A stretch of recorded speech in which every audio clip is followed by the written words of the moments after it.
What? We are live. We are live. Oh boy, here we go. Alright. Hello guys, Tasso here, and today we're on part 7 of Pyre, part 8. Oh god, part 8. No, part 8 of Pyre. So last episode we met more Oralek, we did more rites. Same old. We liberated Jodario, so that was fun. And yeah, we are getting like ever closer to the finale. I suspect we're going to finish it next stream, but we'll see. We just have to see how it goes. Anyway, so campaign, and let's go. Nice, new controller.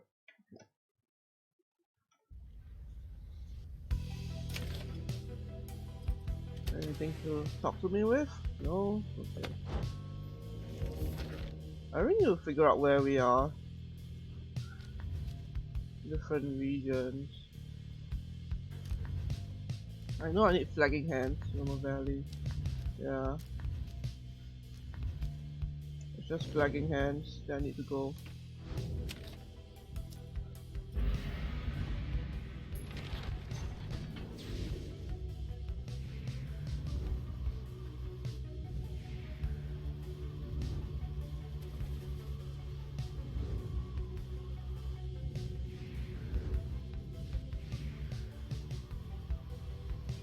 Where am I going this time? I totally forgot where my destination was.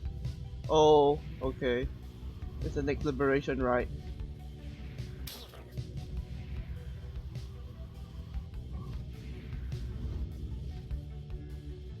Caesar shall gain favor from the scribes. Ooh. Something appears different now about the secret mountain west of here. The lands near Emperor's Ascent and Emperor's Fall appear ashen. On the other hand, the once precarious regions below, which you know as the Temple High Road and the Temple Cistern, seem swept clean by the elements. Wilfred observes all of this alongside you. It is as though the entire downside is now aware that soon the cycle of the right shall cease to turn. The weather lately has been very much unusual, to say the least. In this case, however, it appears to have afforded us a bit of a shortcut. We should be able to make landing closer to Scribe's Gate now. Just as well. I think all of us are feeling rather more on edge these days. A swifter journey to the summit means that we can all conserve our strength for the coming trial. Bertrude? Sure. You arrive once more among the fading glory of Mount Ayodel. It appears that Sir Deluge and the Pyre have already arrived along the other route.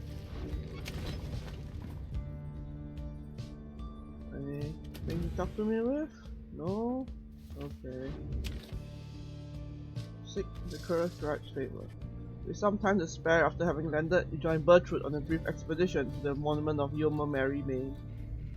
Ye ancient gods, I warn you, ye below. Dare ye not toy with sandalwood. They put much stock into thy teachings. Dare ye not undermine his plan. 67%. For it is there not simply for our benefit, but to honor ye, assuming ye deserve it. You return to the wagon once she is finished paying her respect. You have occasion once more to pursue your vocations. But should gain 2 presents. Accept the blessing. Oh, hi Bertrude. You notice Bertrude studying the Beyond the Crystal. She sets it down as you approach. The multi-wraith rebuketh our attempt to summon her. She insisted that we're too young to understand. She must be referring to Sandra. It seems that Bertrude may be able to evoke her. Stubborn, that one, possessing of an ancient understanding, olden ways and olden times. Many centuries of history, knowledge of the 8 scribes themselves, held captive there, within that green-tinged stone, within that raft's own memories. Would that we could extract them in some way. Perhaps thou couldst induce the raft's obedience, reading one, for we she heedeth not. she claimed an obligation unto only he. Although, he stops acting very carefully. The Beyond the Crystal is not to be tampered with. Your fellow exiles know that its use is at your sole discretion. She backs away from you, still thinking to herself. Ignore our inquiries about this reading one. Our reasoning has taken us elsewhere. Her refusal to cooperate is like to be an ancient warning of some sort. It is possible that others of the Southern Box know something of her, but we shall not be tempted further with such sorceries ourselves. That the Wrath refuses to cooperate suggests that her predicament is suitably deserved. She heads out in a huff, but just as the air grows still and quiet, you sense something from the Beyond the Crystal. Mouthy Wraith, she says. Can you believe it, reader? Ah, to be so young and foolish again. Sandra the Unseeing laughs to herself.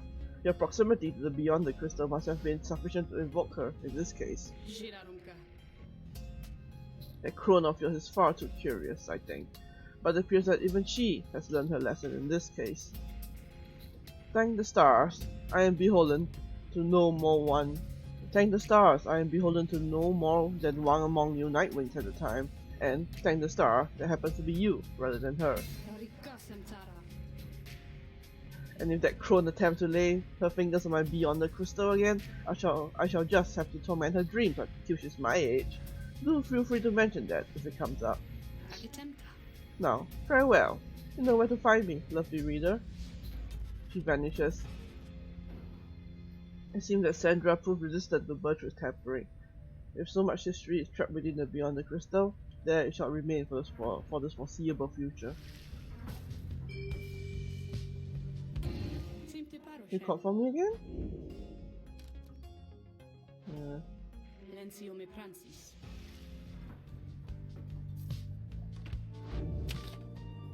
Oh wait, let's look at the planner.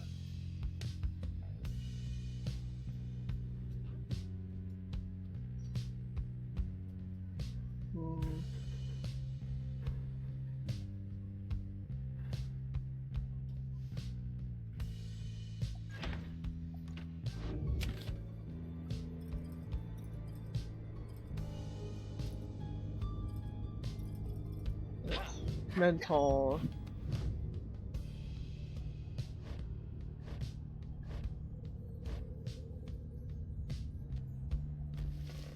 I should be interested to see which lessons you have taken from the book. You and Wolfred spent some time reviewing some of the specific aspects of the rites, such as the properties of the aura. You said he gained something from it.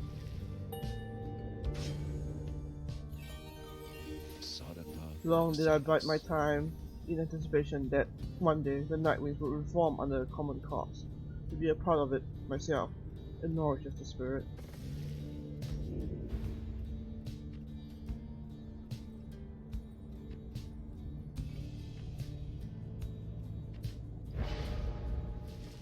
Well observed, I have to say, my girl.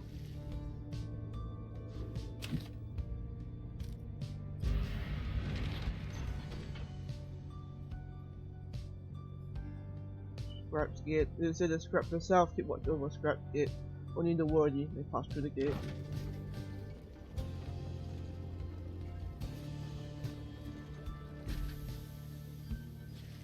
Again, you stand before Scrap's Gate, where the gate guardian regards you all above an archway carved from stone. The exiles of the Nightwings, you must know by now that once the stars no longer shine, the right shall cease. For now, step forth. Except for you, Tariq. You stay right there. Greetings, Celeste. The Nightwings are prepared. And as for me, you shall not blaspheme under the gate again. Do we understand each other, Tariq? Aye, Celeste. I apologize for my behavior before. I shall adhere more strictly to my duties. Be sure of it. Now, each of you, come forth. Please state your names and what is it that you seek with crossing Scratch Gate. One by one, your companions cross the gate until it is your time to do so, and you follow them in turn. The gate guardian regards you all, then waves you through towards the summit. The 8 scribes bid the night winds welcome. Go forth with glory. Am I free to accompany them, Celeste? Or shall I remain here? He looks at him a while. You are free to accompany them, Tari. As you will, Celeste. Until we meet upon the summit then.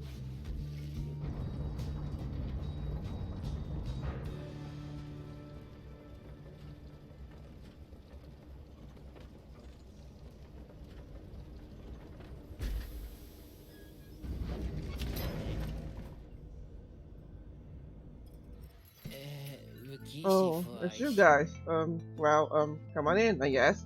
You got here right on time, because I was just thinking maybe I would close a little early here, you know? Business has been real good and everything. It's been slow and spot. A little slow is all. I was thinking maybe I should do a sale. What would you say to that? A good, well-promoted sale might just be the thing to shake things up at the stock market. Stay strong. It is important from an economic standpoint to not undercut the value of well-crafted goods.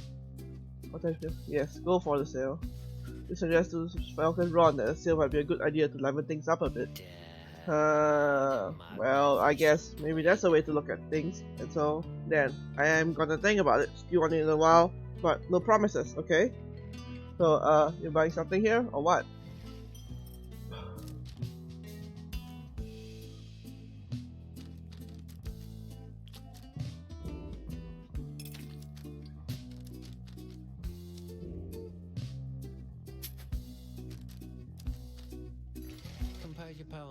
Come to us again, guys.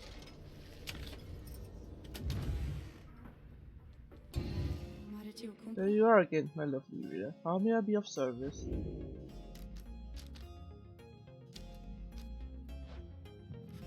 Special interest in the practice rite. It seems to be a way to practice conducting the rite without all of the pressures of the real thing. Certainly, reader. That is why I am here. Seeing that blasted book in just a moment, but beyond this shall be waiting. I did not mean to do that.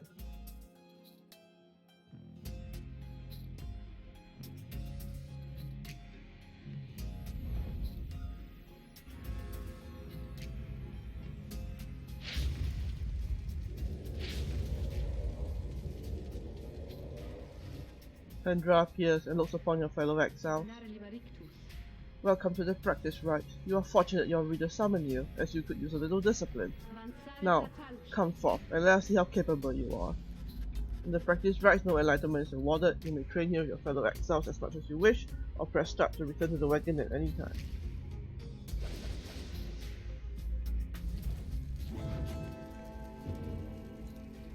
Ooh.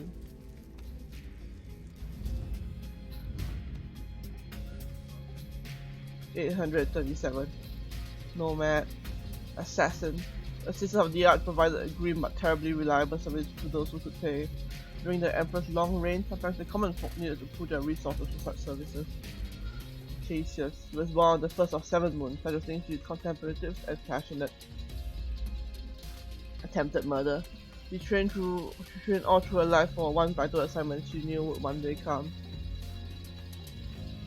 Vengeance. An entire countryside despoiled and for countless years, but she cared only for her sisters. 837 years. Almost a millennium ago, she set out to find the missing emperor and take his life. She had her merry reasons. She and her sister of the Arch plunged down the river willingly. When at last they found their mark, they found a man transformed and humbled. But Sandra thought this yet another of the emperor's deception and struck at him repeatedly, even as her sisters relented. The scribes had to respond. Blinded and expelled, Sandra became a living instrument in the rite. She now exists to train exiles in the rites to teach them patterning.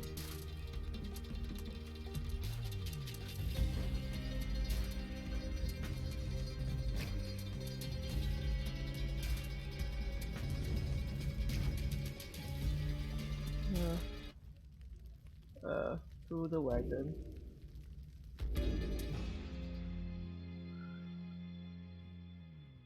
Well, that was nice to read Sandra's biography at least.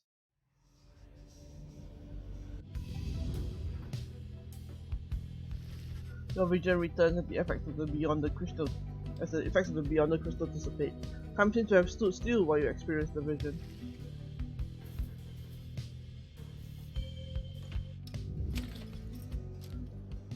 commence the liberation rite.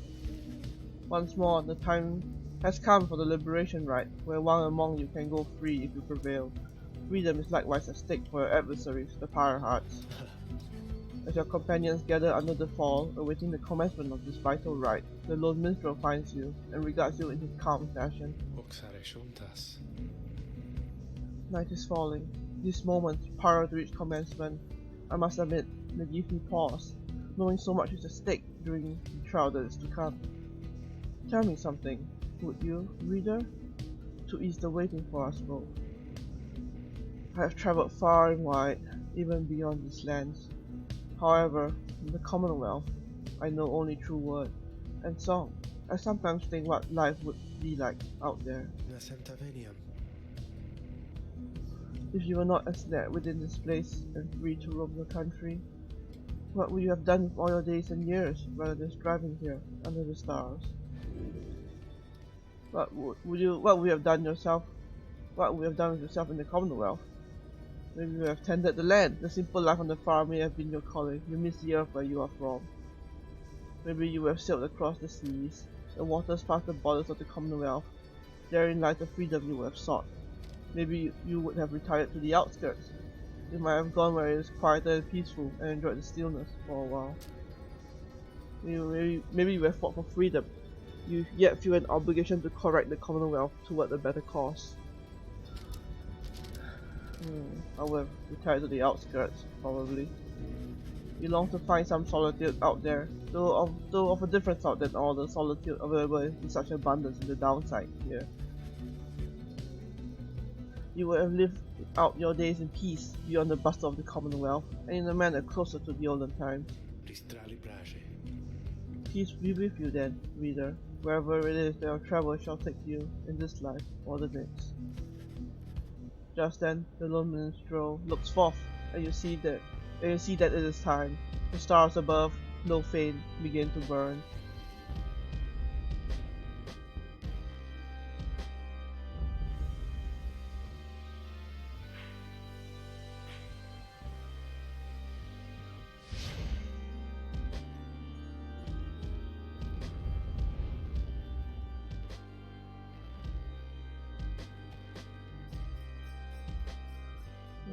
But then quite a question of who deserves their freedom most is about to weigh upon you once again. The stars that yet remain aflame align once more over the sacred fall of Solium. 'Twas here that the 8 scribes ordained the glorious tradition in which you now participate. The glorious tradition which you and that instigator Wolfred seek to undermine.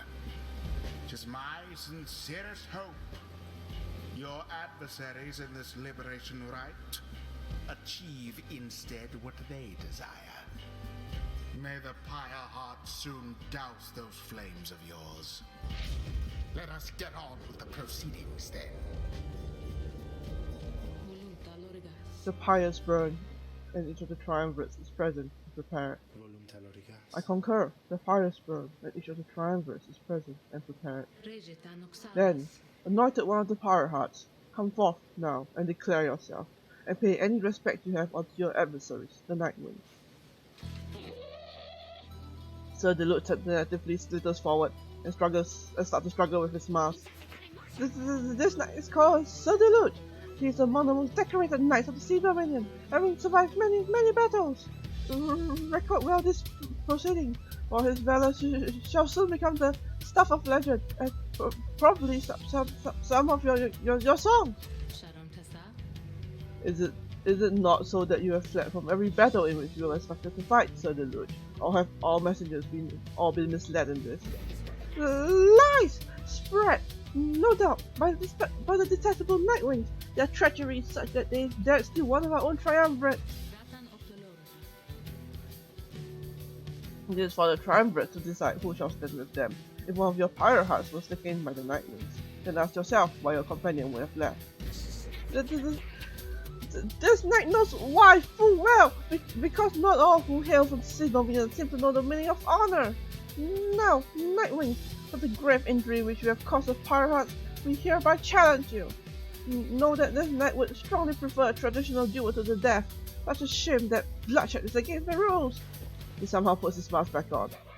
Pyre hearts! Protect your leech at all costs! This liberty depends upon it, and if this knight is not getting out of here, then neither are you!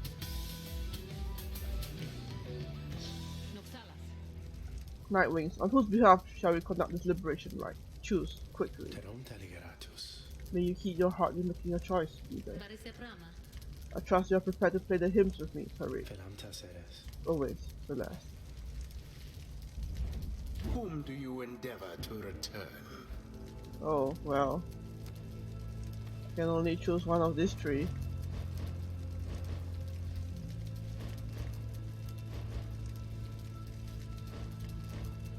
Unworthy and unworthy.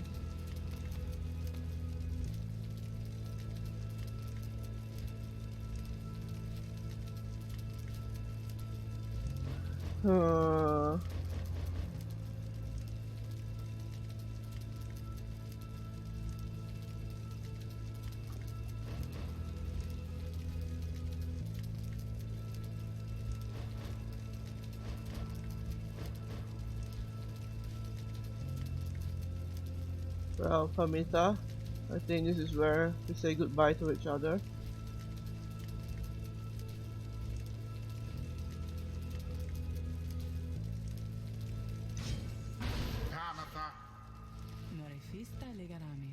So I'm to get my shot at all this then.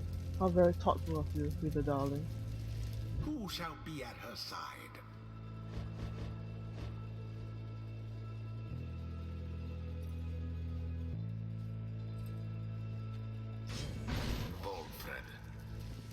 Let us prevail on this night for you, Pamita, and for the good of our ailing nation.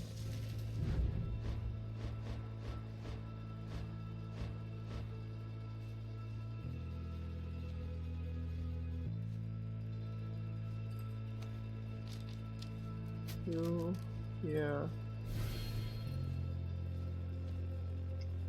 Sir Gilman. By this knight's honor, he shall fight with all his might. It is done. Look, just go easy on this knight, okay? Because he hasn't had it easy, and his fellow worm knights kind of want him out.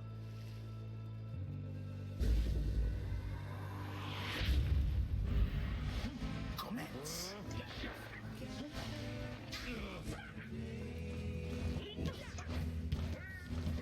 Oh.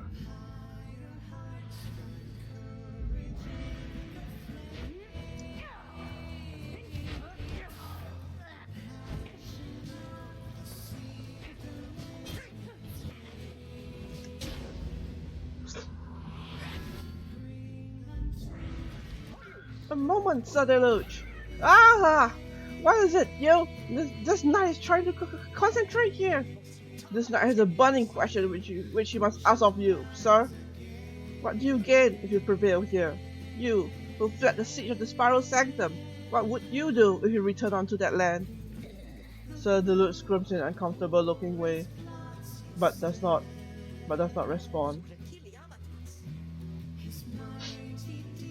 You would be returned onto an even higher station on the front, you know. You will be returned onto an even higher station on the front, you know, good Sir Deluge, where you might brave many more battles for the glory of the Commonwealth. Is that your wish? Shut up, Gilman! What would you know of it? This knight, he shall survive, whatever it shall take, whether in the Sea Dominion, the Commonwealth, or in this blasted place. Now, he is getting out of here! You could have survived too, but no, now we are enemies, and once this knight is free, we shall make everybody in the Commonwealth aware of your great treachery.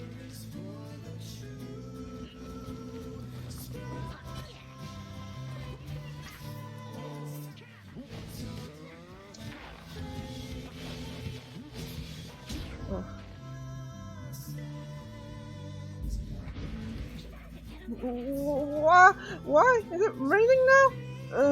Just as this knight was beginning to think things could not possibly get worse for him. Now poor Pyre is getting soaked. Although... Sir Deluge might have realized this disadvantage applies equally to you as well as it does to the Pyre Heart. Henceforth, your power shall be gradually drained by the rainfall. Oh shit.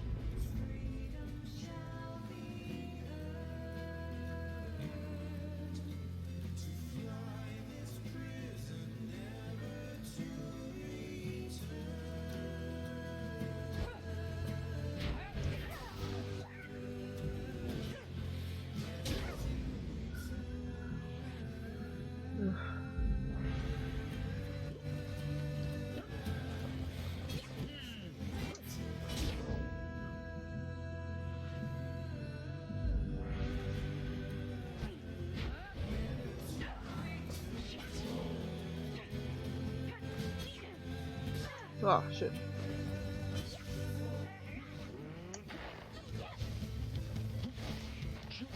How comical.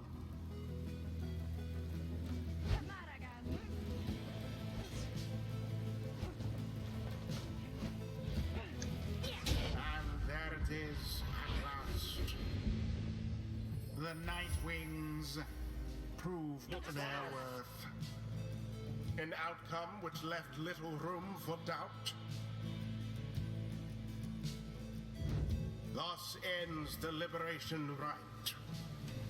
And thus, the scribes have chosen the exile appointed by the Night Wings shall be free, absolved of all misdeeds, return to glory in the Commonwealth. Her adversary and all others shall remain to carry out their rightful sentences.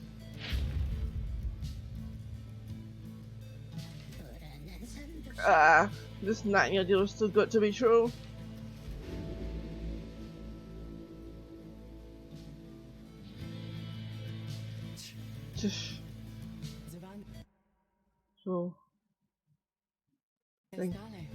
So, what am I supposed to give a speech or something then? Rita darling, all of you, look, I've no idea still why you picked me. Well, I do have one, but I don't think it's right. If you wanted to get rid of me by now, you didn't have gone to such lengths, and so I'm left only to conclude that you did this for me. The years I spent down here, in one sense, they have all been such a waste. Just utterly for nothing, spectacularly so. I thought that my relationship with Termita had nowhere left to go but up, but, well, you know, not quite the case. But then, I think on what would have become of me had I made no attempt to set things right. Had I not done everything I have, I couldn't have lived with that, I think. I was so certain that my life would end down here. I'm only now beginning to consider that the opposite may have come true instead. What I'm trying to say is, thanks to all of you. I mean that. Now, I guess I better head back onto that damn Commonwealth, so bottoms up. She plunges in the water shimmer pool and disappears from view, though her voice still rings out. We'll have to see what we can do up there, provided that my sisters haven't had their way with it just yet. Anyway, let's find a way to keep in touch. But, just in case, goodbye. Permita has earned back the freedom. Permita is set to return to the Commonwealth and leave the downside forever. May she return in glory. Godspeed, Pamitha Thane. Perhaps the scribes are watching, even now. Watching as their glorious tradition draws to a close.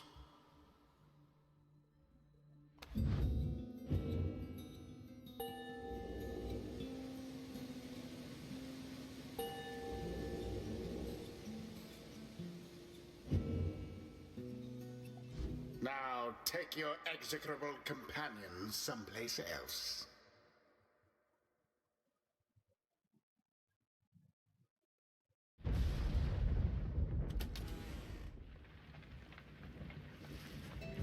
We prevailed in the liberation against the Pyre hearts. Already does a black wagon feel quieter than usual without Permita to return to the Commonwealth. You overhear some of your companions reflecting on this. It never grows easier having to say farewell to one of our own. Surely the good Parameter would rather we celebrate than grieve. You wonder who, if anyone, among you shall be the next to go. Our plan approaches a key turning point. Let us ensure it soon comes to fruition, not only for ourselves here, but for our companions and our loved ones in the Commonwealth. But we have little time now for reflection into this. Look yonder, reader. The stars demand we go already. Let us help them usher in the end of all of this. You turn your attention to the glimmer of the stars. Their current rate of disappearance suggests another liberation rite shall be coming very soon. The few remaining stars will shine for you.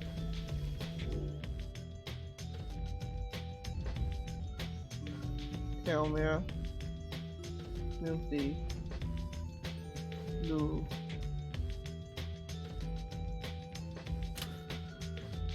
Wolfred's Planner. Only one right.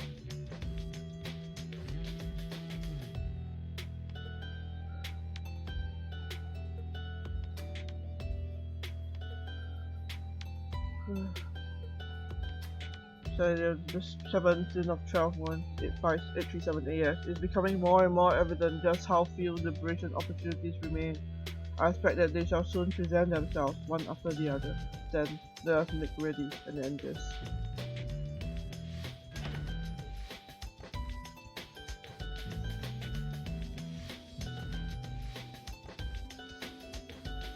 Dissidents.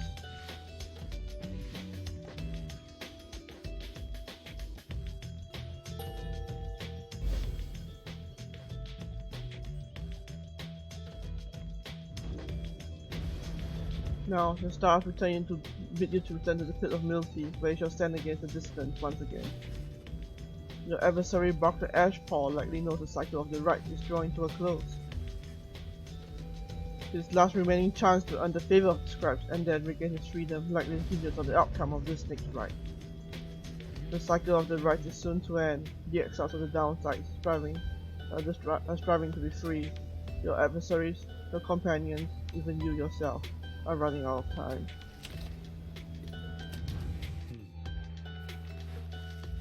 Following Parameter's liberation, the lone minstrel has returned to the wagon and stands as though nothing has happened here on this night. He tilts his head a bit as you approach. Once more, the Nightwings have prevailed in the liberation rite under your mindfulness, reader, a commendable achievement. Surely Parameter shall live out her days in gratitude to you and your companions. Perhaps you may now seek Rookie there in your Commonwealth. I should think Rookie would have liked to witness what took place this night. I trust that together they shall make a formidable difference to the plan which all of you endeavour to achieve. Now, for the time, Celeste and I are to return to our respective stations. We all await the next turn of the cycle of the Rites. May we prevail once more when we traverse Scribe's Gate. Until then, reader. Excuse me. Sorry about that. Until then, reader, rest well under the stars. These knots and leaves you to recover after a long night. The Pyre Hearts. The Pyre Hearts all follow in the path forged by the Underking Ores, whose many mighty deeds exceed the smallest stature that somehow contained him. He is the most spirited triumvirate, their courage unfaltering, their hearts full. They live always with vigor, and perhaps they die with it as well. They are the Underking's own kind, as at home above the sea as in it, never ceasing, ever longing, as they do, for something more. The Underking chose wisely for these qualities, and teaches that a life devoid of passion is a life devoid of life itself. That burning passion is the fuel that drives the Pyre Hearts, and in turn, us all.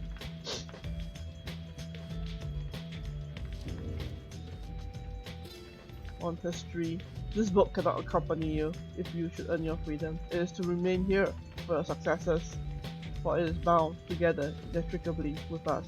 There is no sorcery, however, to prohibit you from spreading forth its teachings. We charge you to go forth and share what you have learned along your path. Reveal not the rites themselves, nor the existence of this book. Transcend its bounded limitations, for it cannot be transcribed, and any such attempts shall fail. Beware of those who would dare read it on the other side. Under their guise of seeking wisdom may yet lurk a much darker desire to undo that which we strive to do.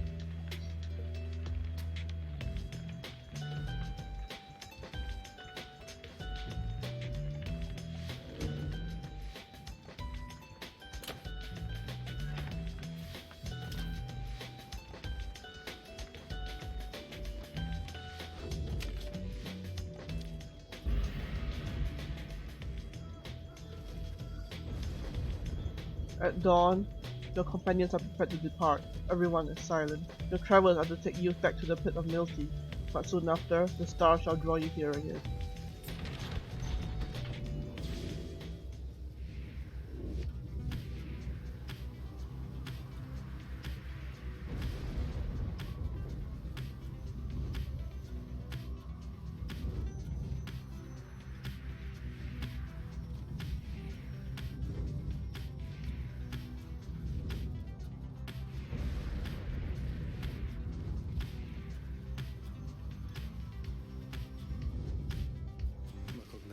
A gloom hangs above the pit, thick above the pit of Milty, and all around it. You are brave to seek your adversaries here again, reader. Many in the downside believe it to be nothing other than a foul den. They take the tales of Ystra, Astra-born, to be mythology, embellished through retelling over time. We have met others, such as Ildamin, who believe otherwise. Although, whichever their beliefs, I know of none who would go near the place, unless the stars demanded it. Thus, your coming right against the dissidents shall take place in complete secrecy, as always the Rites have.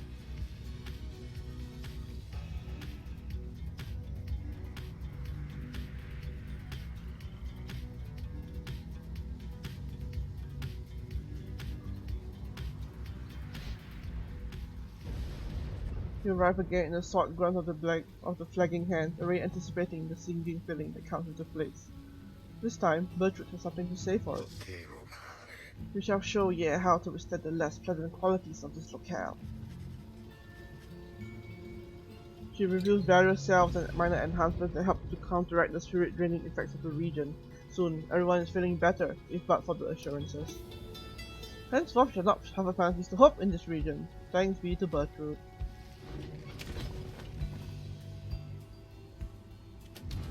Do nothing? Oh, yeah, a new place. Flagging Hands. Beyond the valley lies the Flagging Hands, which could be called a swamp, if an entire sea could merely be a lake. Soon after our arrival, several of us fell into a dark despair. Such were the environs. I found it rather fascinating, though. It held aspects of reminiscent of the southern box we dealt in as a tad. We grew accustomed to the dampness of the air, and grew to savor certain twigs and beetles. It can be said the Flagging Hands are an acquired taste, recommendable only for those of our same bent, or perhaps the downside's native imps. The seas surround the environs on three sides, appearing insurmountable at first.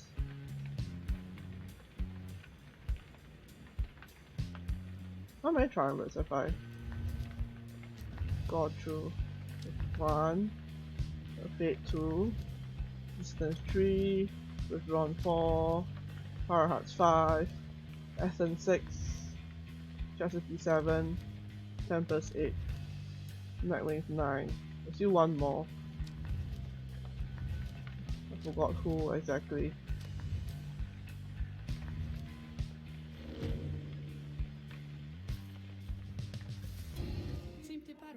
Anything smart to tell me, Sandra? No? Okay. Kept close at the end of off chance of a good location. Parameter wanted you to have it. Thanks, Parameter. Repair the wagon wheel. Help Bertrude get the black wagon back in working order.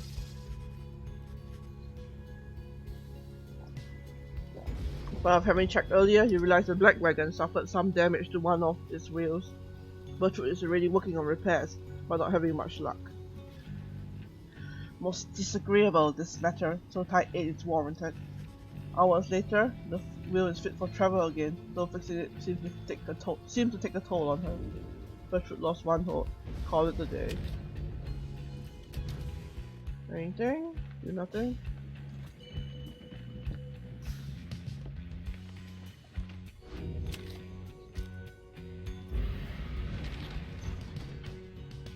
Pit of Milty.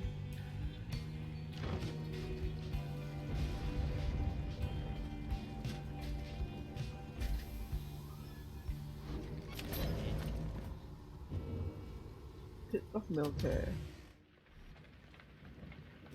Yeah. Ooh.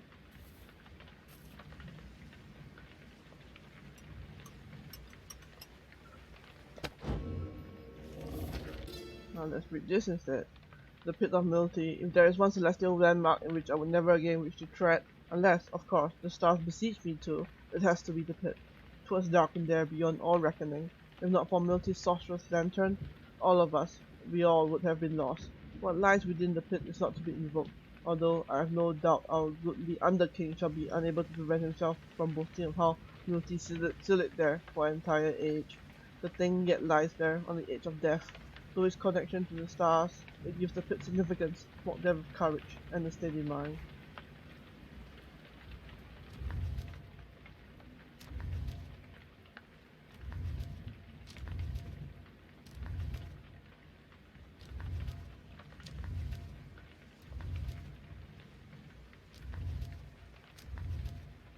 Oh, I haven't gone to the nest. Okay. I thought I did. Guys, can't help but wondering what happened to the number with the wings, you know? The one, I guess, she's kind of pretty, maybe, I suppose? Is she around, by any chance? Because, well, anyways. 64.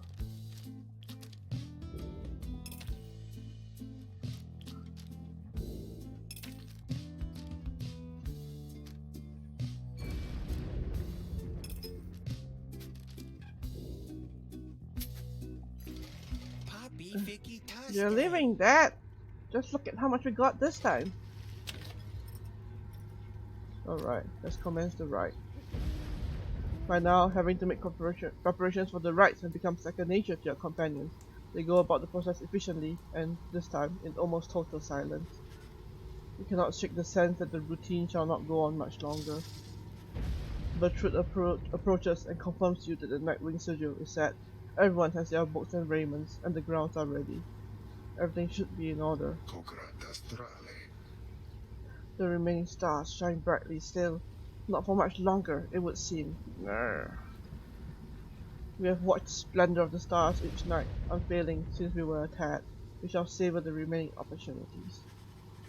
You and Bertrude stand together in silence for a time, looking for the stars above to show some indication that the rite is to commence. It is taking too long. Concern begins to well up in you, but then...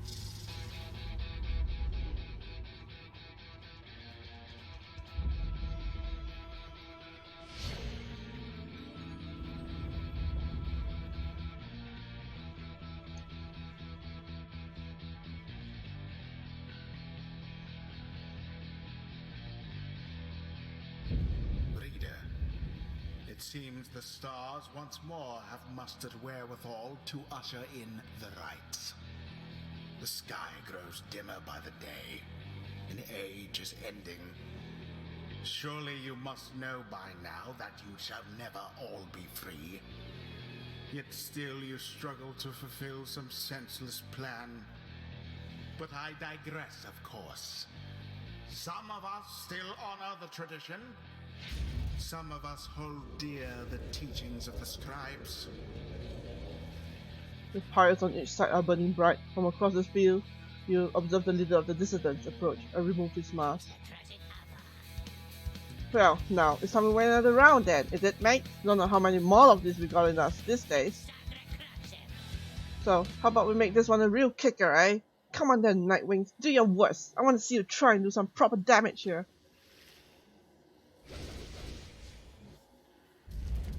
Go on, then. Tizo. Sir Gilman. Bertrude.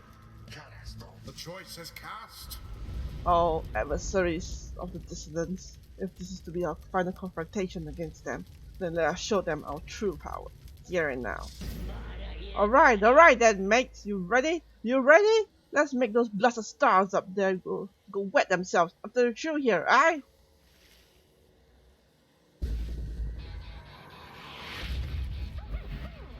Commence. A favorable start.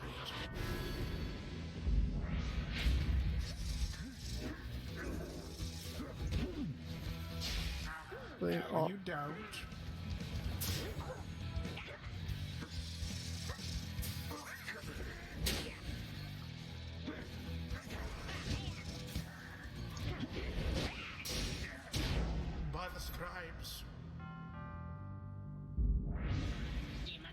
Oi, not bad, I gotta say.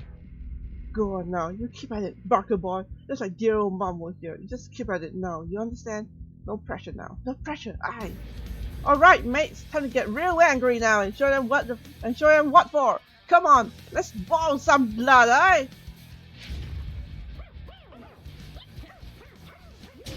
Tizo takes the plunge.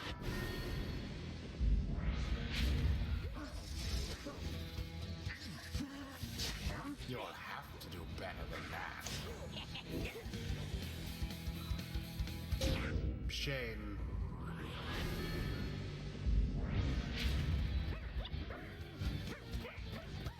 And it is done. Oh. The Nightwings prevail. Mayhap the scribes shall simply smite them down next time. Thus end this night's proceedings. Tizo is pleased to have prevailed, though he wishes that the dissidents find their peace. This night declared the taste of victory is sweet. Indeed, we prevailed against a worthy foe. Yeah, dissidents. You're conducted here with such fury and such desperation that we must commend ye for it, despite the outcome which have favored us. Cause you feel me blood still boiling after that. Would have rather snuffed that flame of yours, but hey, we seeing you around this part. Come on, mates, let's get out of here. The rites do tend to teach something of trust. A flash of inspiration for next time.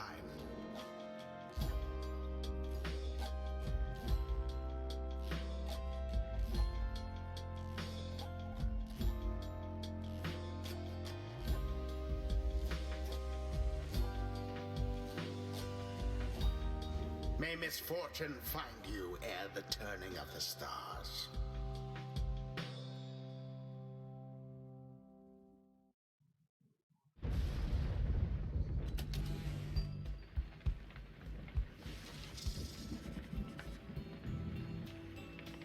Inside the wagon, after triumphing over the dissidents, Sir Gilman is discussing aspects of the outcome with the others when the lone minstrel seeks you out.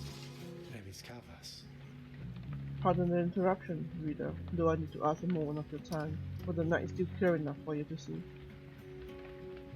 Please, come have a look outside. Perhaps the news of your next destination may further stir the hearts of your companions. Among what stars yet remain shining in the night, one of them now burns as bright as you have seen. The path to freedom calls to you again.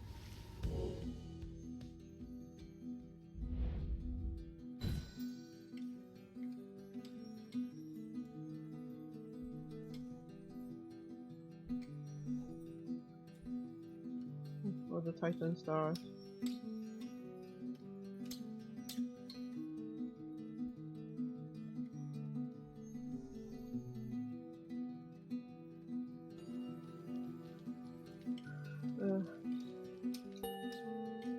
The fate.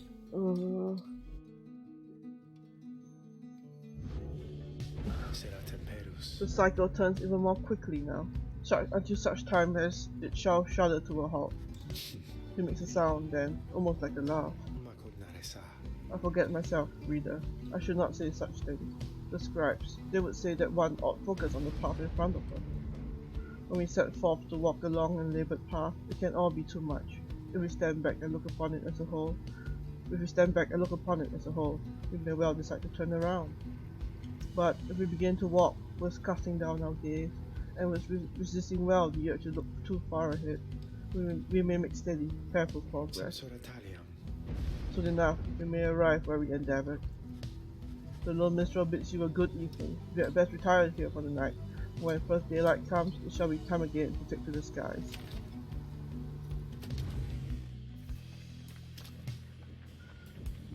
Flagging fungus. Occasionally produces foul-tasting mushrooms that are strangely satisfying to pluck from it.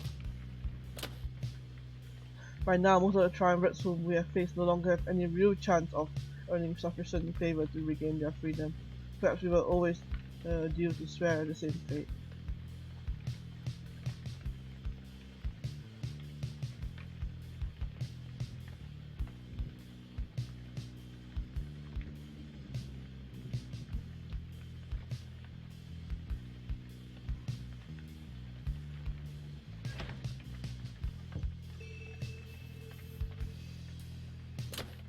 Oh wait, no. Sandra, talk to me.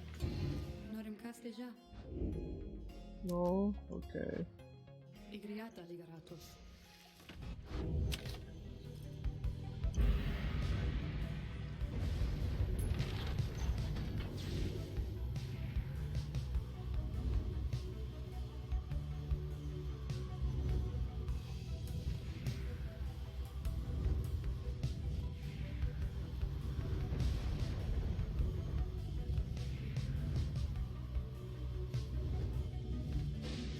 Oh. Ow. Your wagon reels from the impact of some sort of massive object slamming into it mid-flight. Force night wings. Orlac calls down to all of you from atop his wagon. Again, you seek to climb that cursed mountain beneath us. Again, you seek to take my rightful place. I should send you crashing down to it that you might fall, as I have. He stares down at all of you. But I shall not. Rather, we shall meet upon the summit, ere the last cycle of the rites is ended. Until then.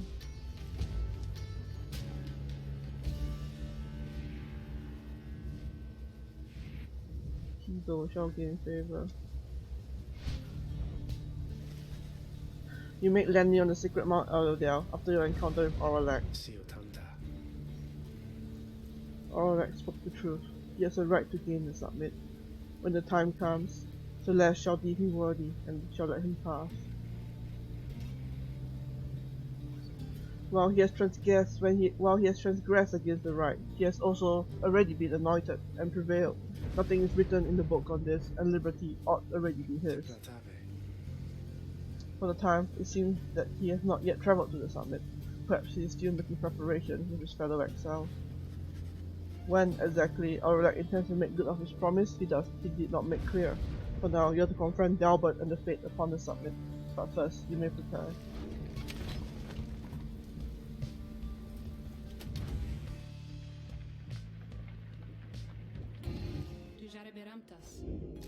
No? Okay. Seek the Sept Scribe's favor. Later that afternoon, you accompany Tizo through the solemn beauty of the temple high road to the monument of Blue Skull Orion. Oh, you hear Tizo. Hello again, old friend.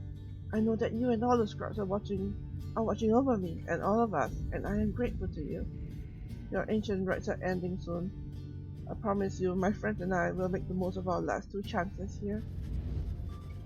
He returned to the wagon after he has finished paying his respects. The summit awaits, but first, there is time to continue practicing your vocations. Gain 2 presents.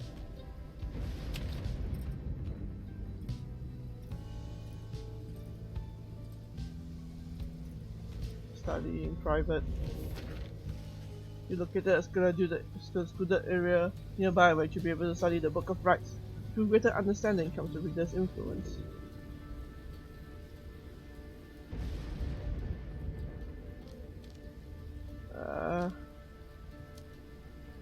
Last one hope. Concentrate on the substance of the words and readings of the Book of Rites, such as you understand them thus far. Inspiration comes to you in the flesh, whether from the Book of Soul or from within, you cannot tell. Begin the reader's influence, spirit. Each rank raises your fellow exiles' hope, making them return from banishment more quickly. Continue on the journey. Scribe's Gate, once again. I might actually finish this game today. A messenger in somehow tracks you down in the sublime grandeur of Mount Elodale and delivers to you recent news and rumors from the other side. Specifically, the imp shares details regarding Permata and what became of her since she was liberated at the fall of Solium. She found herself back in the homeland of her enemies, where, despite her connection to the Hiring Remnants, her past transgressions were forgiven. In fact, she was asked to join the military council given her unique background, yet she refused to cooperate and instead demanded to be reunited with her sister, Tamata. But when they threatened her with a resentencing to exile and insisted she take the opportunity, Tamata said at last that she would think it over and return with the decision soon. Next she was seen, however, was among Wolfred's sons and daughters of the Revolution, where it is said she has attached her loyalty, at least for the time. You thank the imp for bringing you this news, which soon gets your companions talking. I hold to hope that both of the Tain sisters shall one day soon shall join together as part of our good cause. The two of them can help lead us toward the brighter future. Chisel wishes for Perimeter to find her way as a sister in the Commonwealth. We suspect ancient enmity between the Wing and the Flatless shall soon not be resolved, if ever at all. Never once before had this night felt even a thing for our most bitter enemies, and yet, having known Perimeter proved eye-opening indeed for this death. Oh god. I need more water. In spite of some mixed feelings, the news of Perimeter's liberation fills you and your fellow exiles with resolve. One hope. Wish Perimeter luck.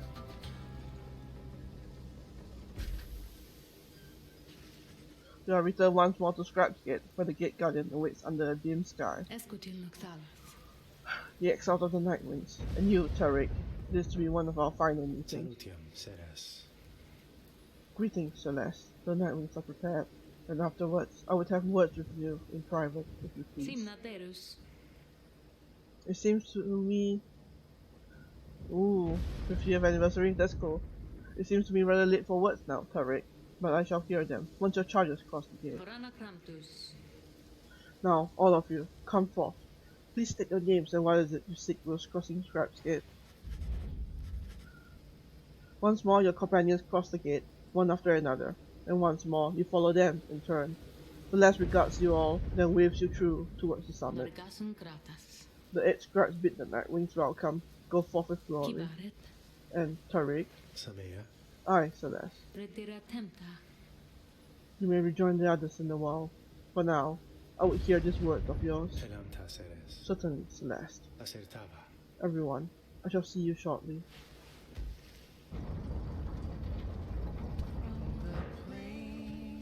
Sleep below, to the canyons open wide. Only 55 cents? That's cool.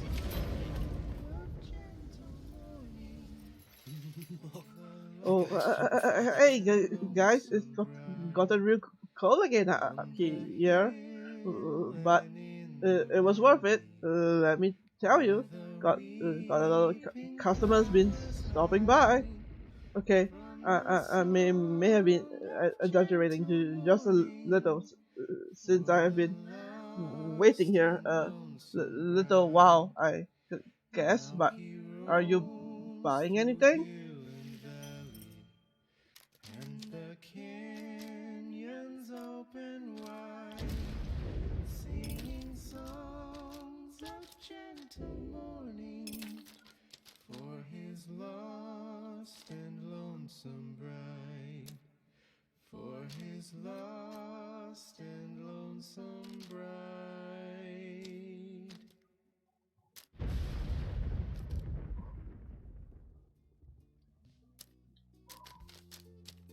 Oh.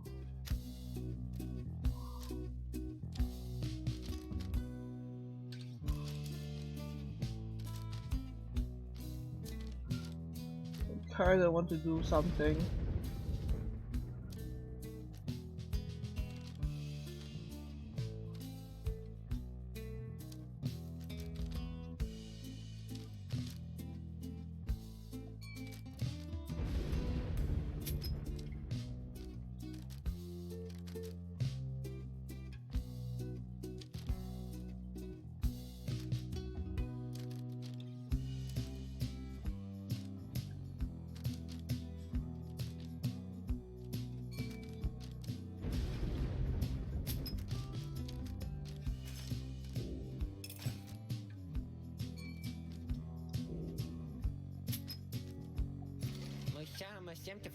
You guys take care, okay? And thanks for doing business.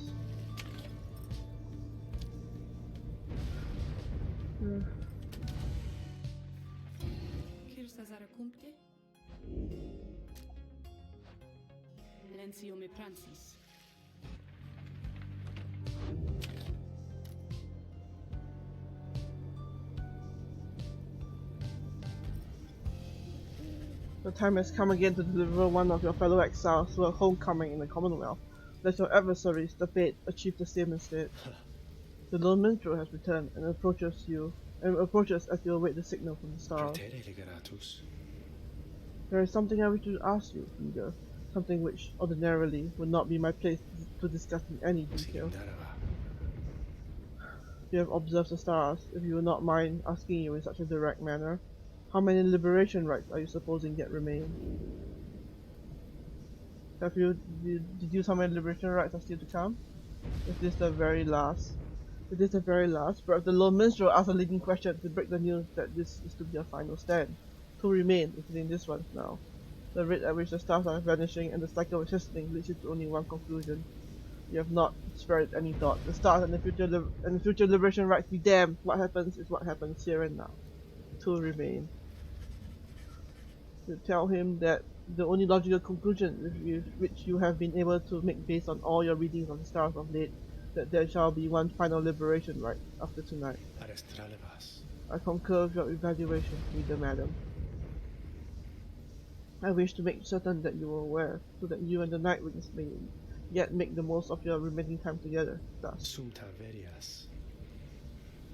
But as to what shall happen once the final liberation rite is ended, we soon shall both find out. But lo, it seems that we are called upon once more. Look for. 2.718 remain. Yeah. Okay. I'm going to do something crazy. I'm going to do all the Titan stars. Shacks of 6 shoulders. Myalandius. Dullness the locket. And all of the Titan stars. hope I don't die horribly. Because I wouldn't mind losing to the Fates, personally. But you know, I might try a few I might use a few retries. Reader, I would ask that you think back for just a moment, if you please. When you first looked upon the Book of Rites, Yeah, I say. think back upon the words that it revealed. Oblige the voice that tells you more. Oblige the voice that tells you more. Would that the scribes were here among us still. I would not sing your praises to them, rest assured. I trust that you shall savor this occasion. You shan't have to oblige me for much longer. The Fates are the nice people. The pyres burn, and each of the triumvirs is present and prepared. I concur. The pyres burn, and each of the triumvirs is present and prepared. No, it's the Albert and his son, the curse. Then, anointed one of the Fate, come forth now and declare yourself, and pay any respect you have unto your adversary, the Nightwing. The bent old cur, Dalbert, steps forward and struggles for a moment with his mask. Greetings, good Harrods. I am called Dalbert O'Hart. It is the greatest honor of my years to stand upon this sacred site, upon which the 8 scribes first anointed this glorious proceeding.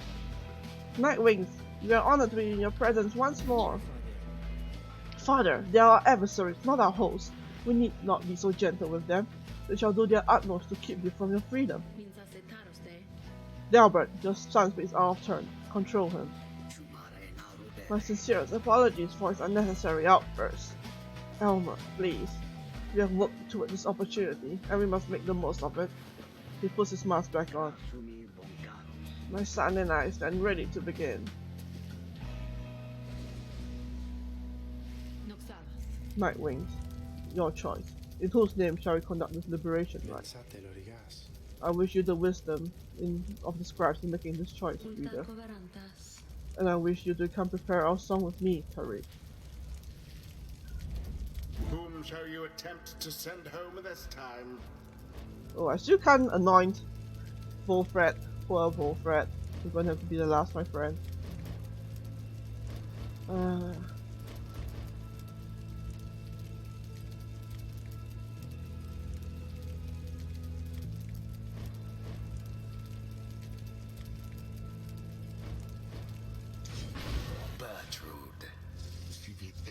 Then now, perhaps, At last we shall return to whence we came, and there shall resume our work if we truly are to return. Who shall stand with her?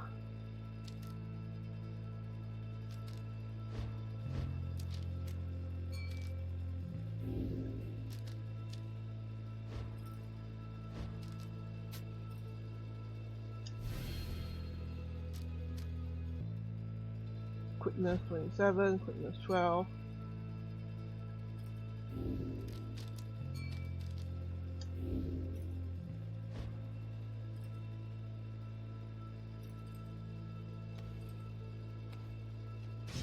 Sir Gilman. Such an honor it is for this knight to strive on behalf of the good Bertrand. Tiso. Tiso's more than willing to help Bertrand get home. With that out of the way, We give thanks to have this opportunity to face you, O Nightlings.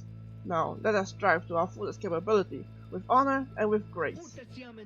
Save your strength for the right, Father, and for the voyage home. Let this be our final battle against them.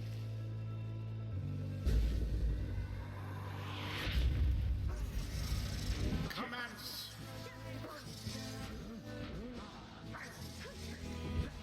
Ah, shit.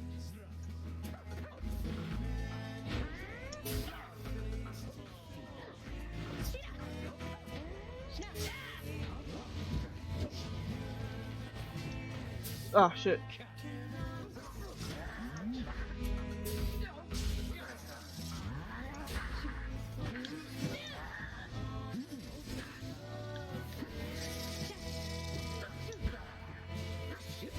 Shit. Ah! Stuck in the corner.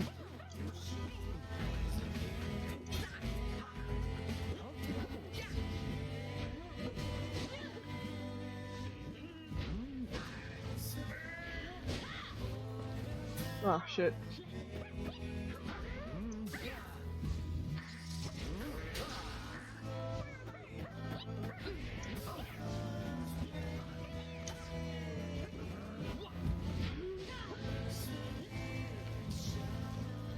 Huh.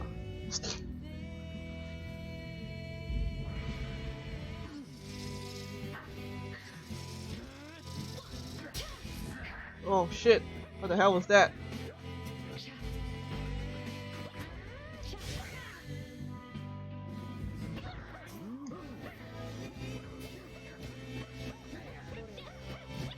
Oh shit.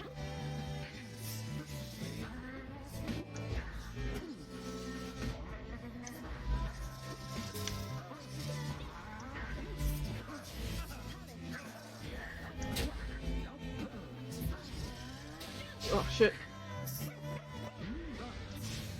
Oh crap.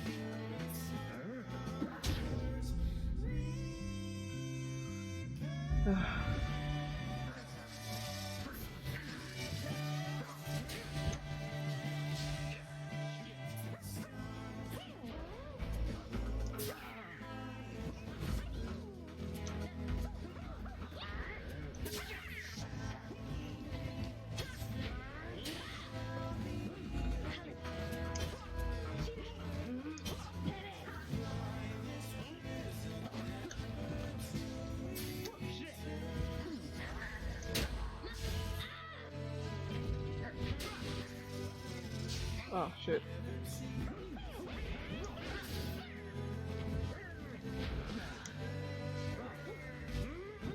Oh crap. Hear us now, O noble Yomer, for we beseech you. Surely we cannot prevail without your aid. If you ever have heard my prayers, I beg of you, please, smile upon us now. Whether from his prayer to the scribes or simply from Delbert's resolve, something comes over your fellow exiles here. If they are banished now, they shall soon not return. Oh shit. The fate. They claim to honor this tradition, and yet their claims seldom ring true. Ugh. True aimed thrust into the fire.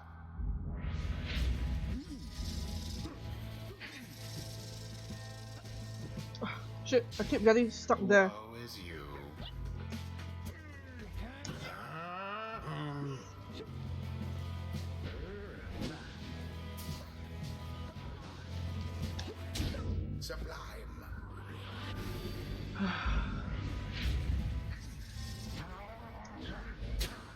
Oh shit.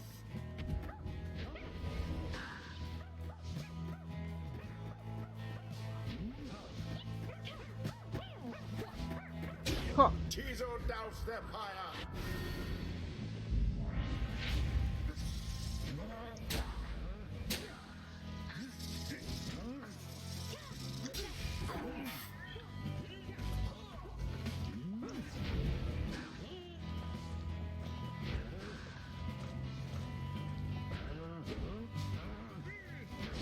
Oh shit. Oh, you poor Nightwings. Your pyre sputters.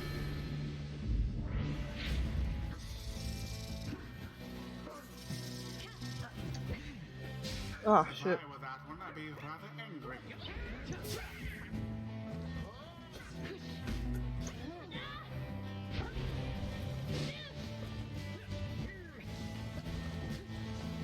Huh.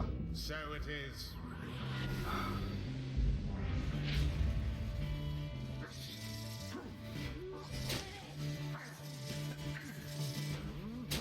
Oh shit. Well cast.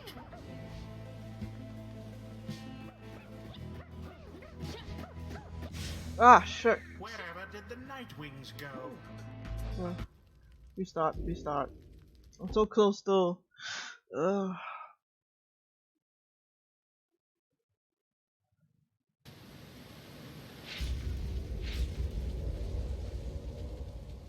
Noxalas. Ulta covarantas. Whom shall you attempt to send home this time? Ugh. I need to switch her stuff.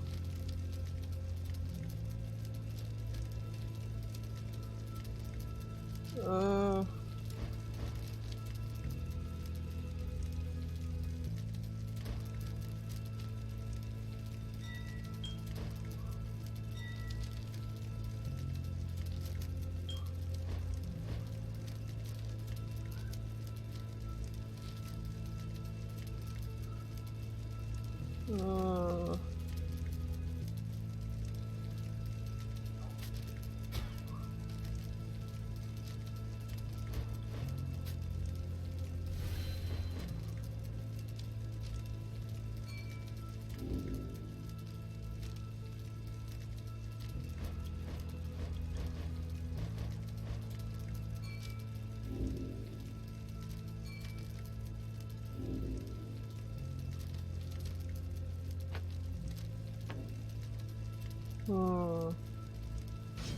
Bertrude.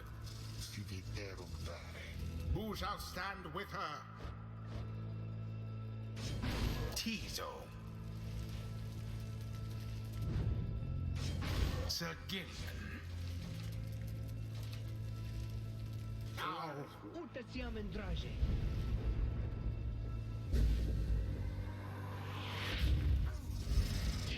Commence. huh.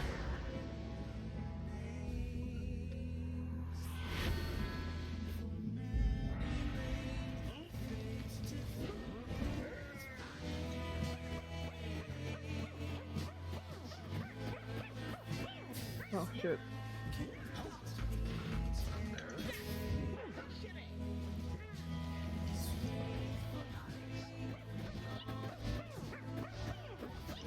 Huh.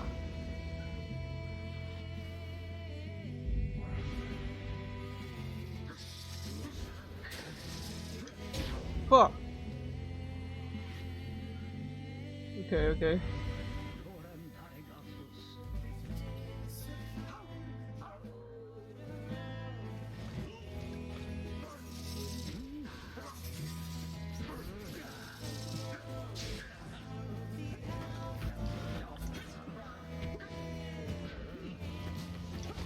Huh. One more. One more.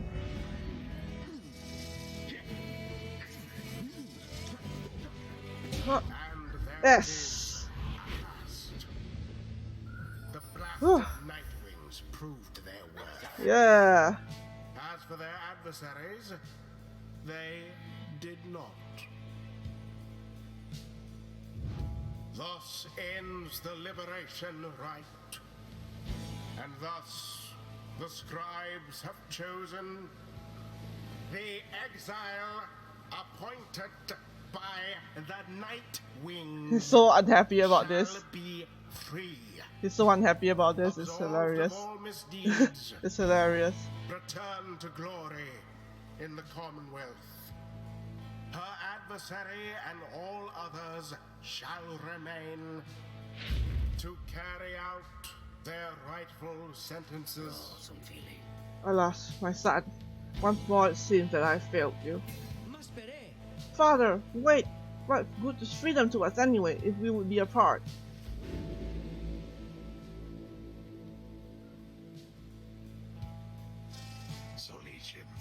Thy efforts seal our return. She then looks over to you. Reading 1. Surely thou must have known that we have little interest in returning to this place, to which we now return.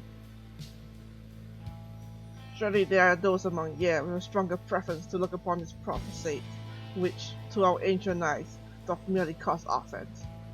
This signifies one of two things, it seems. Either thou seekest to be rid of us, or, more likely, thou believest we shall serve the plan of Sandalwood at greater length in our newfound capacity. Looks at you again, intense. We think we know which one it is. Thy efforts soon seal our return. Then, soon, we shall resume our work in earnest. Perhaps we shall see ye again, or perhaps not. The shimmer pool wakes her within as you hear her call out to you one final time. Until whichever outcome, reading 1. Bertrude earned back her freedom. Bertrude is set to return to the Commonwealth and leave the downside forever. May she return in glory. Godspeed, Bertrude. The cycle of the rites is nearly at an end.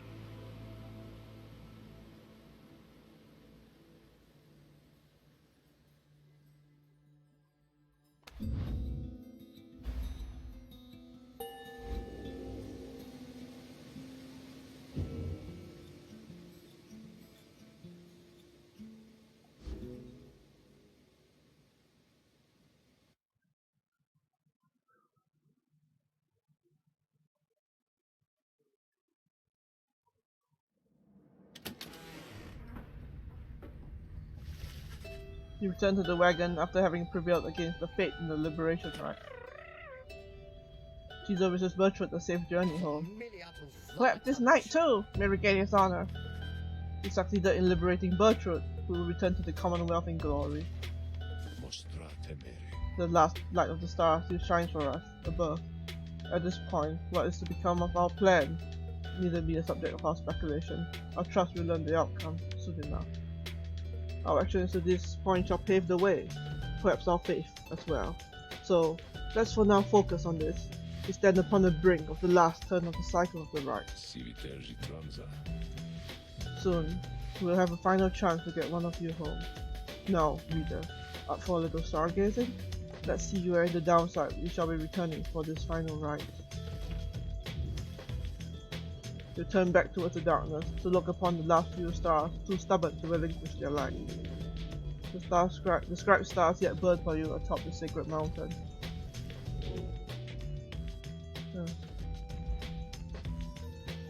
I will go Yomer. Well,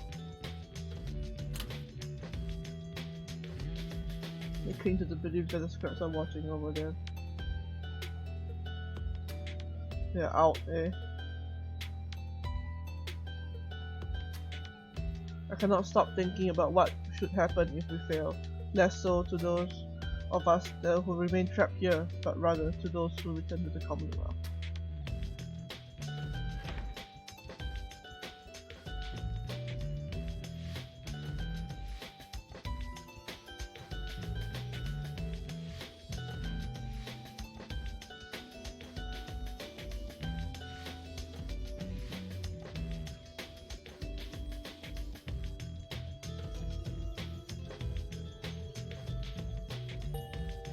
How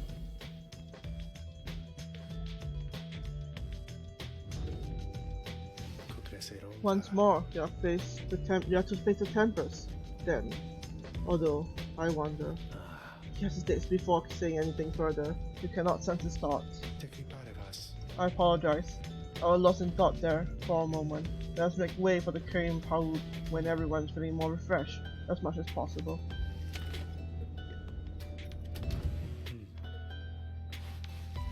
The lone minstrel has already returned to the wagon after Bertrud's homecoming to the Commonwealth in the Liberation Rite.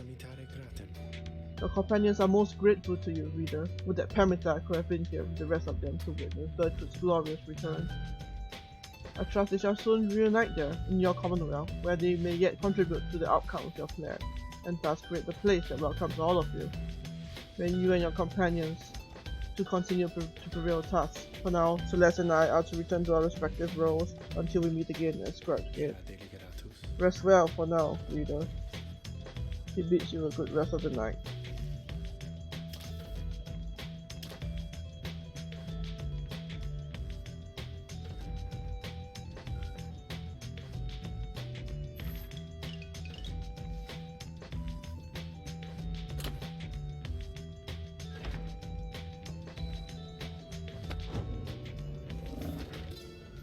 On legacy. Reader, though you shall always bear a burden, it is much lighter than the burden of a lonesome exile.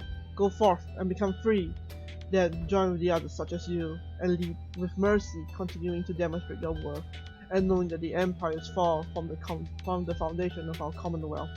You shall cease to be a reader and become a voice both to the free and to your successors here, who shall pick up this book when you no longer need it. The cycle of the rites shall see to it that you, and others like you, shall be liberated ere the coming of another age. May the stars shine brightly on us all.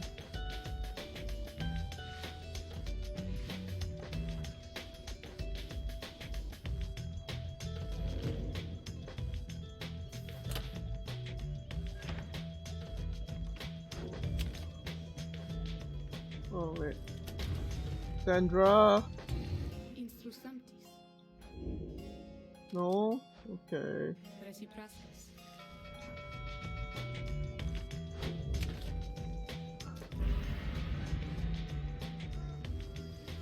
It is daybreak.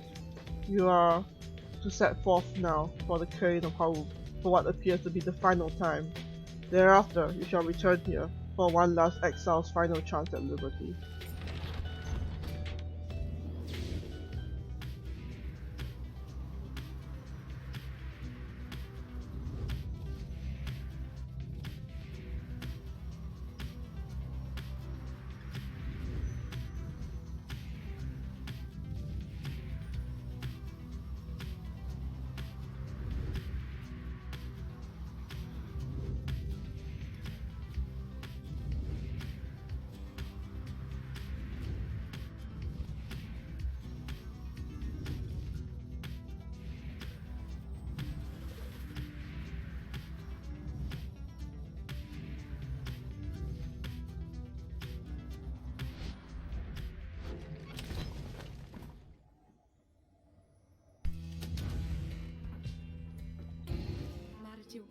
You nothing? Okay, Sandra.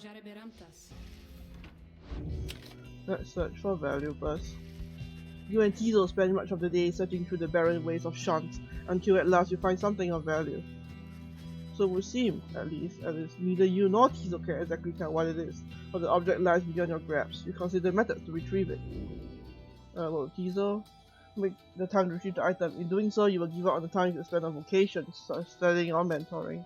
You suspect that the remaining time this day will be better spent pursuing your vocation. Well, I don't really need money anymore. Leave it be. I'll tell him to get hold of some random trinket seems not worthwhile, and Tizo concurs. The return trip to the wagon proves uneventful. You find yourself with time to pursue your vocations.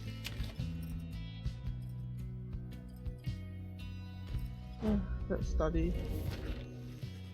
Despite your growing knowledge of the Book of Rites, you yet struggle to grasp certain aspects of its teaching. Through greater understanding comes the reader's influence. One hope. You extract a deeper meaning from the words and teachings of the Book of Rites. One you feel at your core, yet struggle to articulate. Inspiration comes to you in the flesh, whether from the book or from within, you cannot tell.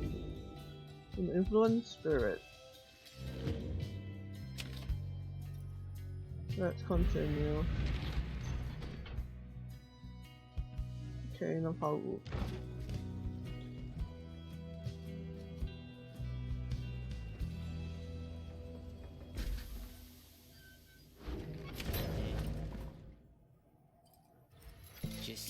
Know something, guys?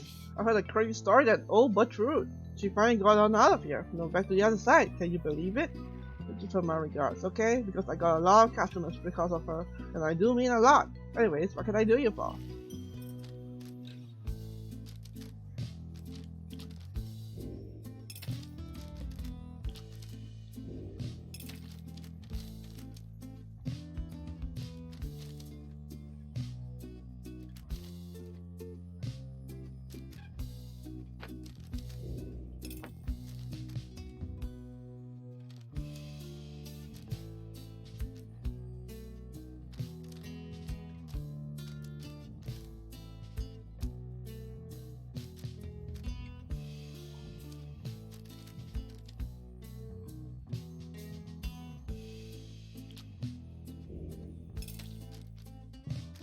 I'll take this. See you guys again sometime soon, maybe, okay? Because I gotta say, you are my favorite customers I had all week.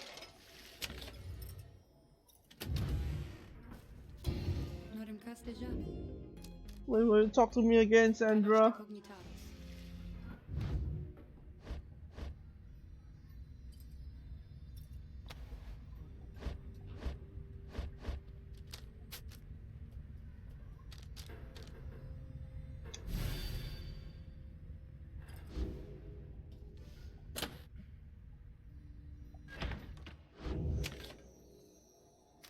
Commence the rite.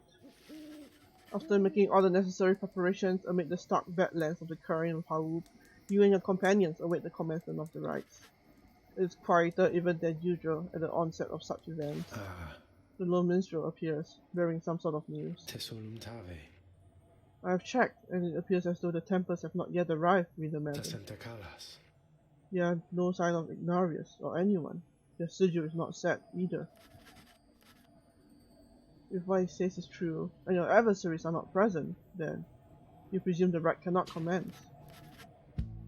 However, the stars themselves do indicate that you are mistaken. What? Okay, time to turn off everything, cause you know, I just did it for the achievement, and I got it, and I'm happy, and I don't attempt fate anymore.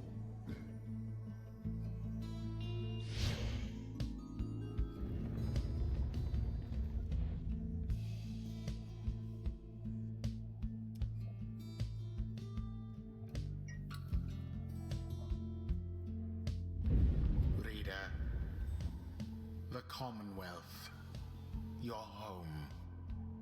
Today it is aflame, much like a stack of books. Aflame because of you, because of your outlandish plan. Not that you care, not that you shall live to see this place again. Your attempts at revolution shan't succeed. Though by all means, keep trying. As for myself, I shall enjoy presiding over these remaining rites. Who's the other one? The rite is set to commence, but your adversaries, they have failed to show. Shizu wondered if the temple decided not to show, knowing that they would not have another chance at the liberation rite.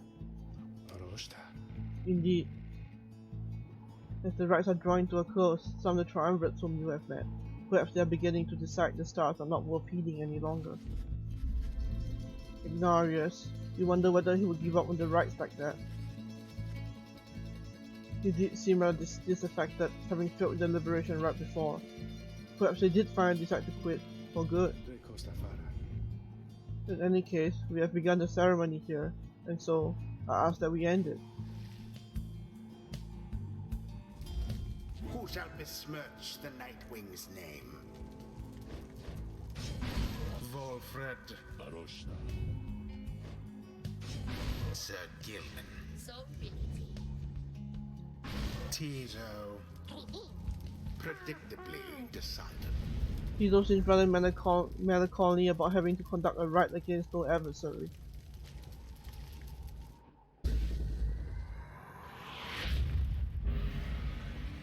Lo, even your adversaries have abandoned you. This is a bit awkward. And it is done. The Nightwings prevail by default. Not that their adversaries even care.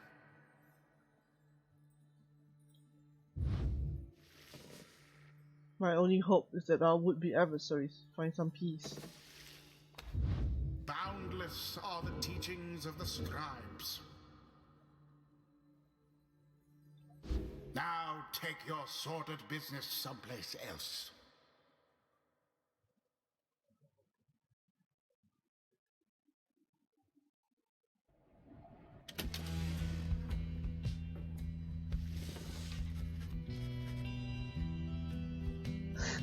Well, that was fun. No one speaks further of the Templars back at the Black Wagon. Everyone is instead preoccupied with the rite that is to come. Tizo can scarce believe this is to be the final opportunity to liberate one of your own. I'm afraid so. Our plan is an imperfect one, yet here we are, faced with this vital opportunity. Same. I also was like, what? Reader, my girl, please go see for yourself. I think we all know where we are headed next. And I suspect I know whom we shall face when we arrive. The others turn to you as well. You turn towards the wagon store. You know what you shall see out there. Now, however, the time has come to face it. The dim and fading light of the final star still pierces through the darkness, demanding your attention, guiding you towards the end point of your path. You see plain the golden star of Solium. Look upon it for the last.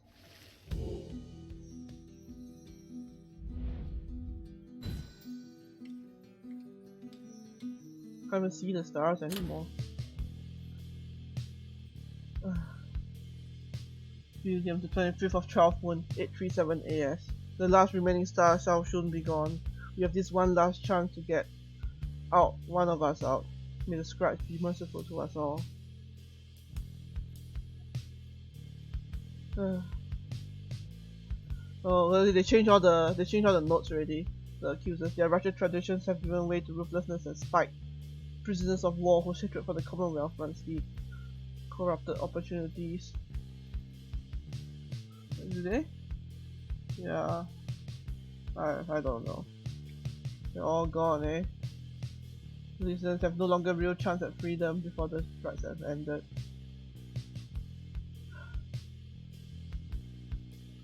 The de facto leader.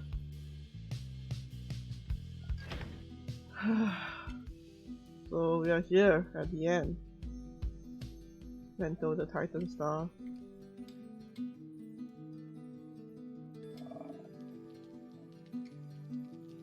The golden star burns bright over the false Solium. Orlac is already on his way. Interact the challenge the true Nightwings here next. Prevail, and one among you shall be free.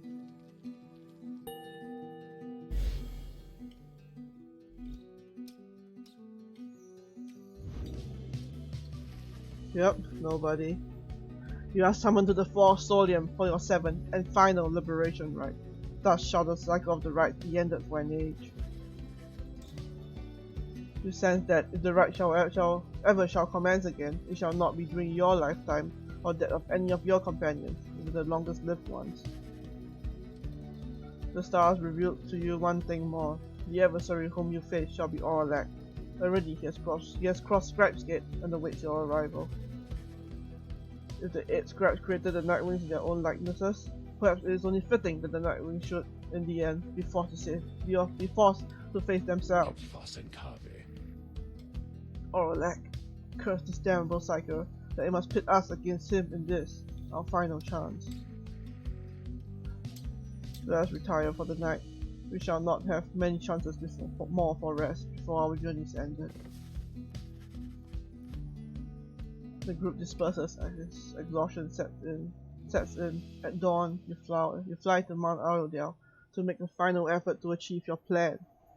Reach at 88% by the way, and get somebody home. But who?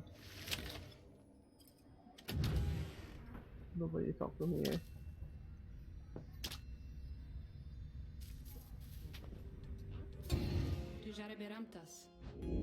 Will you still talk to me, Sandra? No? Okay. Enjoying a meal. Out for a smoke. Liberated.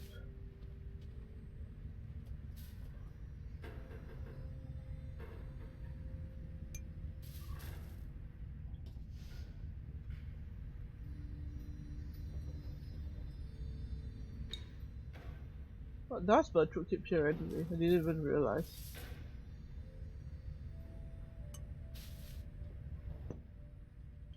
Liberated. Oh, there it is. Liberated. Unusual edge cards defeating the greater titans. Bertrude left them in your keeping.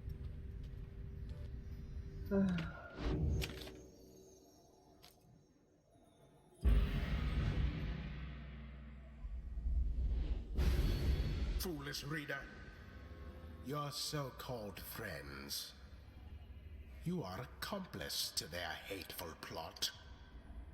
They are exploiting you. You shall never have your freedom. Okay, voice. Very helpful. By dawn, you are already up and about. After a troubled slumber, the Black Wagon is prepared for its final voyage through the Forest Solium. No one speaks.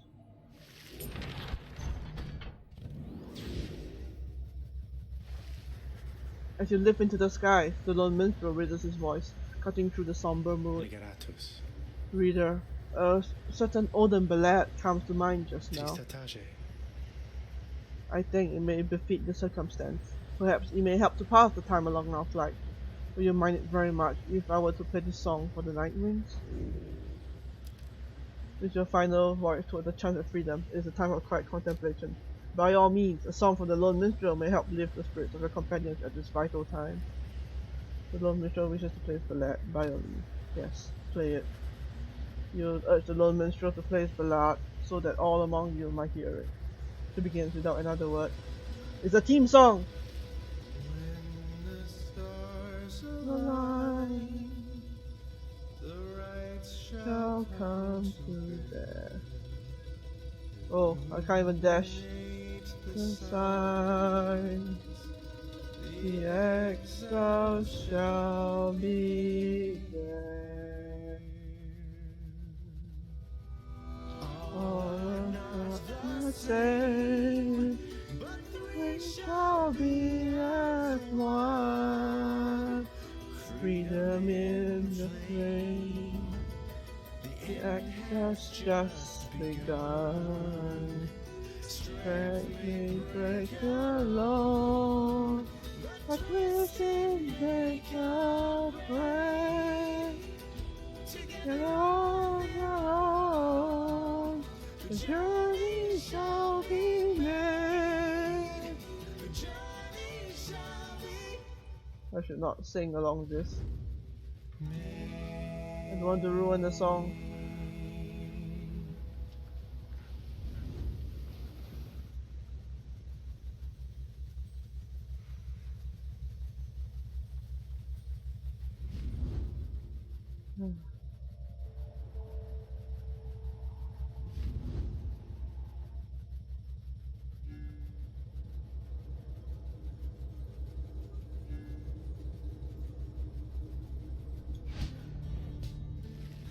You touch down amid the ancient formations of Mount Arodale to make pilgrimage to the summit for one last time.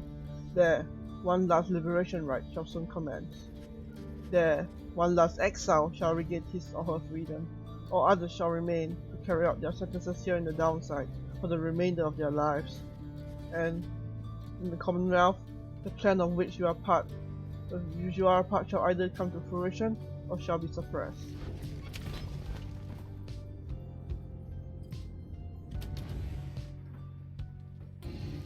Sanctis.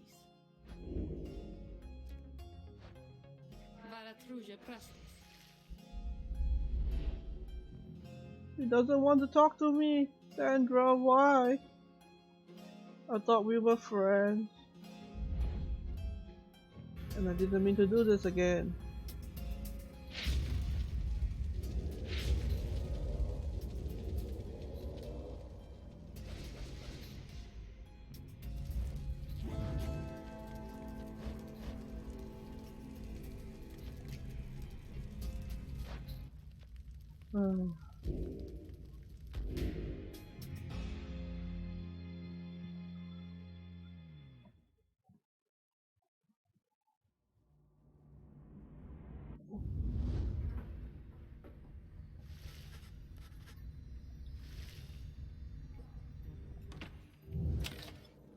Seek the Curse Grat's favor. After having landed, you join Wolfred on an expedition to the monument of Yoma Mary Main for what is likely to be the final time. Hear me, O scribes. Long have I served your will, and long have I pursued the path that which you revealed to me. Our plan now stands at the precipice. If we prevail this night, then we may yet achieve its goals. We will reform the Commonwealth under the auspices which you yourself describe within your book. As we shall stand together, I ask that you please stand with us. By our divine grace, we may yet prevail, and please have mercy on Oralek as well. Soon he is finished. He returned to the wagon in silence, feeling as though Yoma Many Main has shown you favor. At dawn, you shall begin your last ascent. For now, your vocations may occupy what little time you have to spare. Gain 2 presents. You nobody? Norem Casteja. No? Okay. Tempra Agitensa.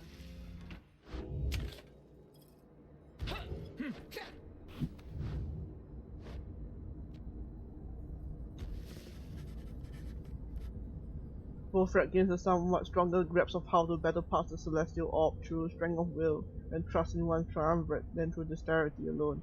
He nods in understanding.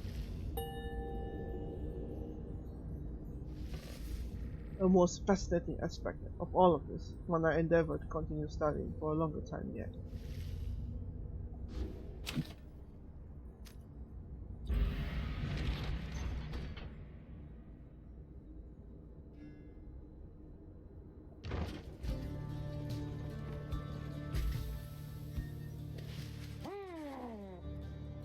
A messenger in traveled all the way to your location in the fitting glory of Mount Aldodale to bring you the latest news and rumors from the other side. The inn brings tidings about Bertrude in particular, and what became of her since she was liberated at the Fall of Solium. You learn she shrugged off all the pomp surrounding her return, and retreated to her native home in the southern block. Thereafter, she proved difficult for the Commonwealth to reach. Each time officials came to her with various opportunities, she would curse them, then send them on their way. Finally, however, she met with certain guests of a different sort. She is now working with Wolfred's sons and daughters of the Revolution, putting messages to parchment and creating pigments that they use to spread their word and cause. She leaves a message for you personally. We shall be watching you. Coming from her, you take it for a compliment. You thank the imp for bringing you these details as your companions gather to discuss. Ah, but it is good to hear the stately Bertrude is as headstrong as ever now that she is home. This night would have you know that he was often terrified of her. Good. Tizo expresses hope to one day visit Bertrude at her home in the southern box. My debt to you is finally repaid, O Bertrude, my old friend. Yet through your great wisdom, we might still achieve much more.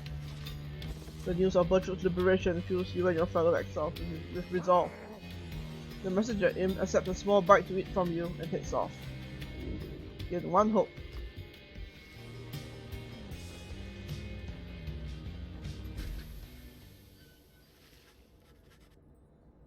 You stand before the Scribe's Gate with your companions. The Gate Guardian is there, as ever, but you sense something different in her. Escutil Noxalas. The exiles of the Nightwings. We shall not meet again after the coming rite. Simnaderus. Tariq and I.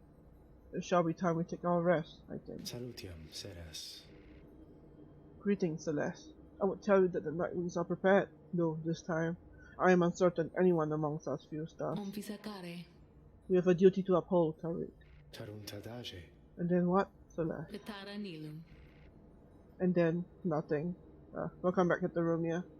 Not for the Rites, or us. Not till the dawn of a new age. Ransage lostium. Now, Nightwings, step forward. Please state your names and what is it that you seek Will's Crossing Scribes Gate. One by one, your fellow exiles approach her, now with sureness in their step. This is Sir Gilman of Sea Dominion, at your service! This night's never-ending quest for all the Shan and Deer, yet first he has a noble duty to uphold. Tizo believes that his ancestors are watching over the Nightwings and seeks to live up to their legacy. My name is Wilfred Sandalwood. I long as yet to see an age where freedom is one's birthright, and no longer are good people such as these forced to contend for it. Finally, you step forth once more. You, a war orphan who vowed to help a friend be free again, and who has managed to come this far with this group. The Gate Guardian observes you for a moment, then motions past the archway towards the summit. Gratan octolorica. The 8 scribes bid the Nightwings welcome. Go forth with glory. Visasaivaros. Except for you, Tariq. You stay right there. I thought you said Rictus tafinem. the rites are not yet ended, Tariq. Looks over to her, then to the rest of you. Remis Cavas. Pardon me, everyone. I shall be there when the stars align. The Gate Guardian and the Lone Minstrel remain together as the rest of you depart.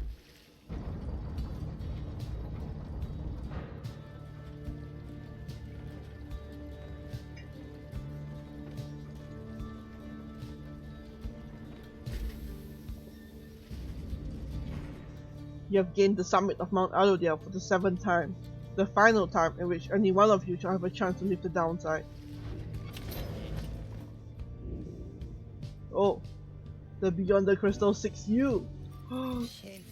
Hey, guys. I guess you probably heard the big news, huh? Yeah, well, I'm going out of business here, I guess. Just haven't been the same, you know. Well, with all the stars fading out and stuff. Anyway, just wanted to say, you guys are great. And I sure am gonna miss having you guys as customers and all of that. But I got a little good news. Though, too. All my stuff is all on sale now, and I will throw a little extra there, just for you, okay? So, enjoy! And maybe I'll be seeing you guys around, okay?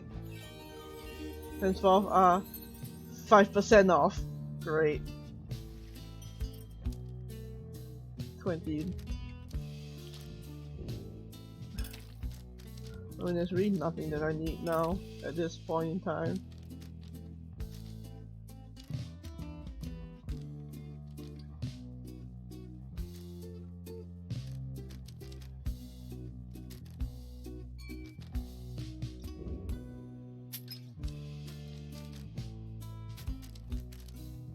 Yeah, 5%. Oh, Falcon Ron, where would we be without you? For hope, for presence.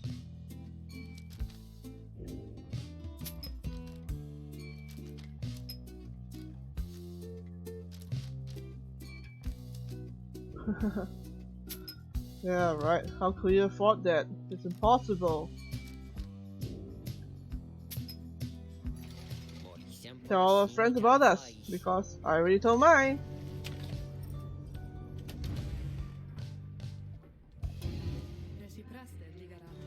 Thank you for visiting on such short notice, reader. Understand you have important matters to attend to.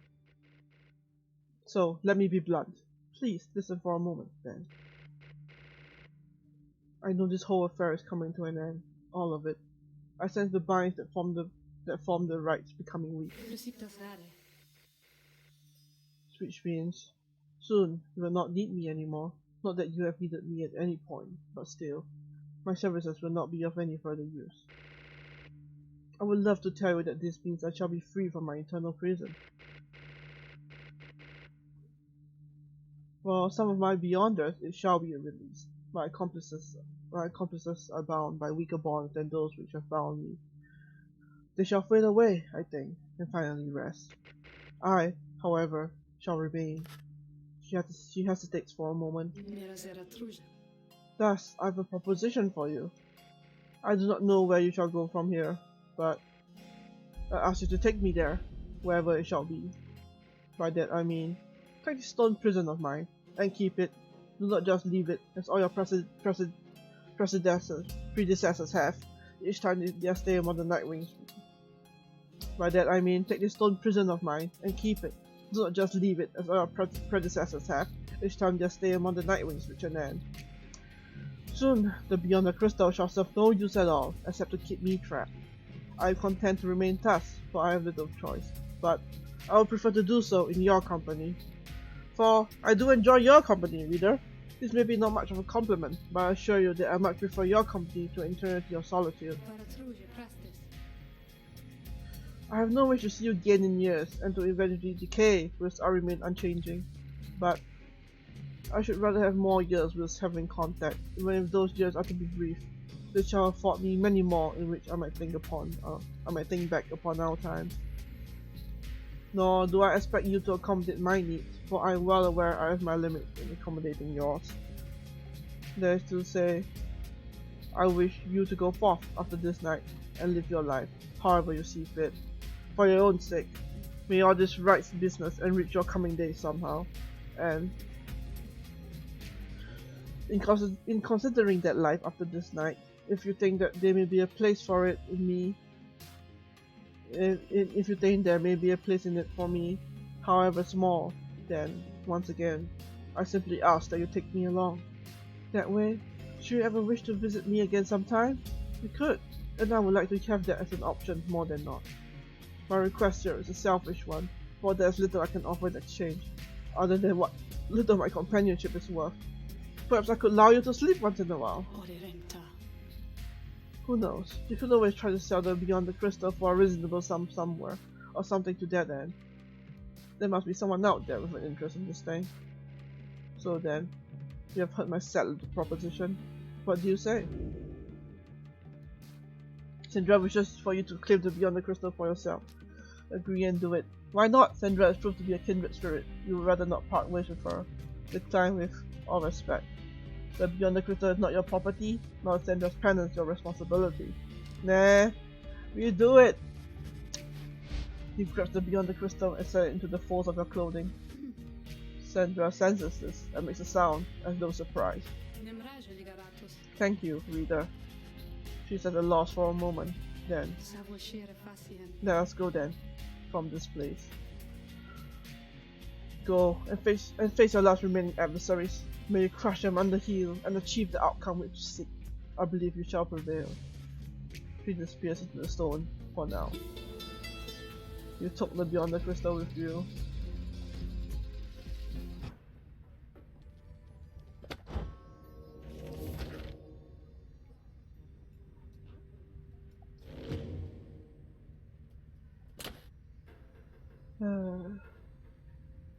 The final rite, eh?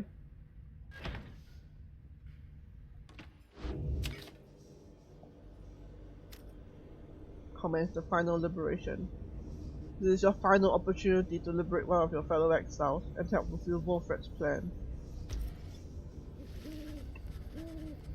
You have gained the summit of Mount Aurelia for the 7th time. Very few stars remain above to light your way as you await the commencement of the final liberation rite. Thanks, Captain Romeo. The lone minstrel finds you clutching the Book of Rites, seeking there, perhaps, some bit of wisdom that has eluded you thus far. Reader, we may not have a chance to speak again after this. I may have to go. I wish to say that I am grateful for having made your acquaintance, and I shall remember you with fondness. I wish you well, this night, and always. Go forth with glory. Then he looks up and he extends his hand in friendship. You clasp it. You see Sir Gilman has joined you. All of your companions are there with him, in fact. Master Reader, it has been this night's greatest honor to have served with you. Let this be your most glorious stand yet. Caesar wants to know that he has the utmost faith in you. It is strange for me to say, given the circumstances of our meeting, reader, but it has truly been a pleasure. Onward now. Let us achieve our plan. Which one is Team Canada? You look upon your fellow exiles, your companions with whom you have withstood the downside, and with whom you shall now conduct this final rite. Seramiscus. Begging your pardon, but my time has come. We shall see each other soon. He departs. After this night, the outcome of Wolfred's plan, the plan of which you have all been a part, shall be decided, one way or another. For now, all you can do is strive to prevail against your final adversaries, so that one last companion may go free. You rise to join your fellow exiles as the last remaining stars ignite. The final liberation rites of this age shall now commence. The stars have joined us.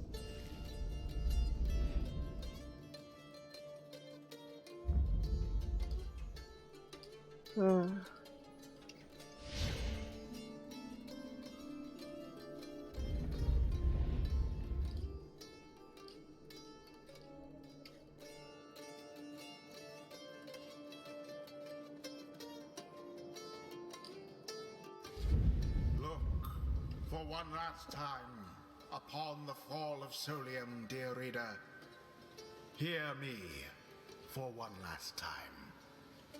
For soon, the few remaining stars shall fade away, leaving you stranded there for your remaining days, in that forsaken land where you deserve to be.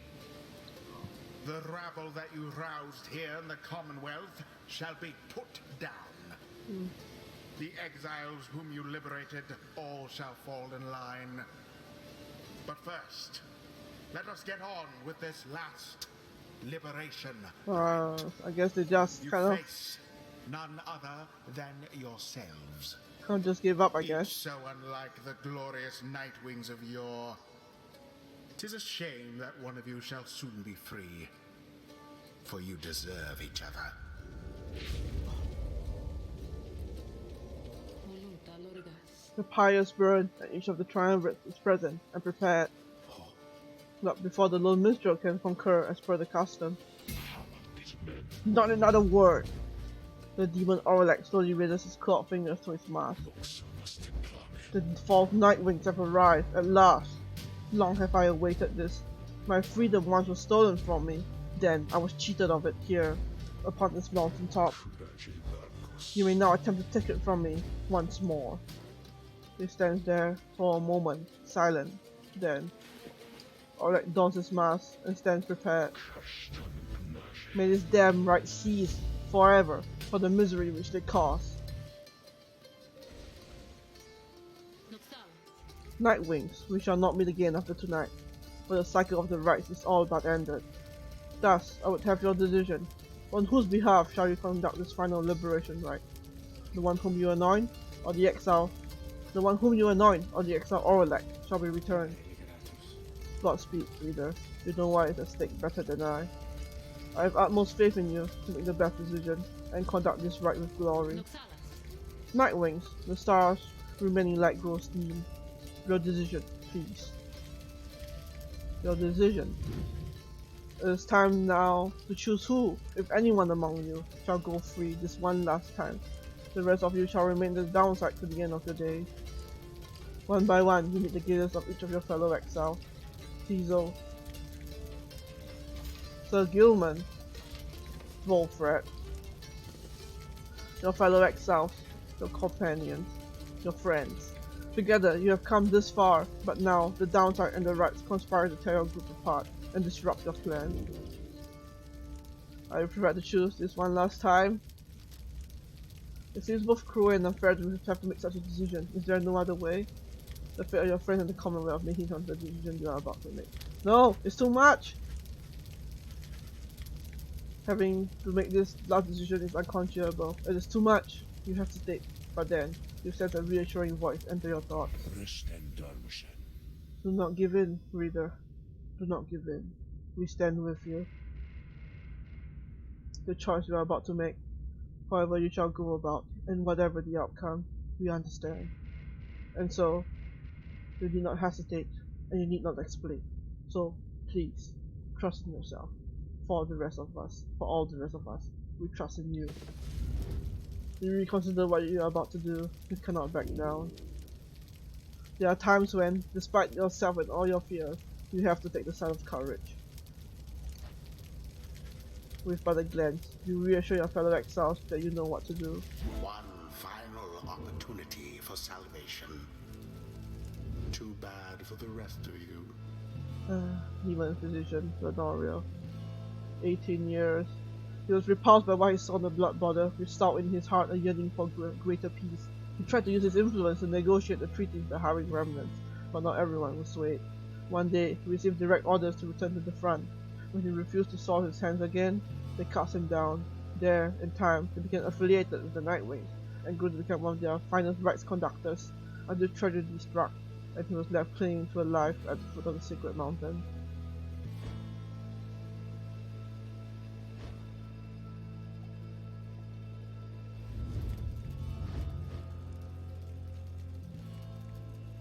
Wolfred, you started this plan?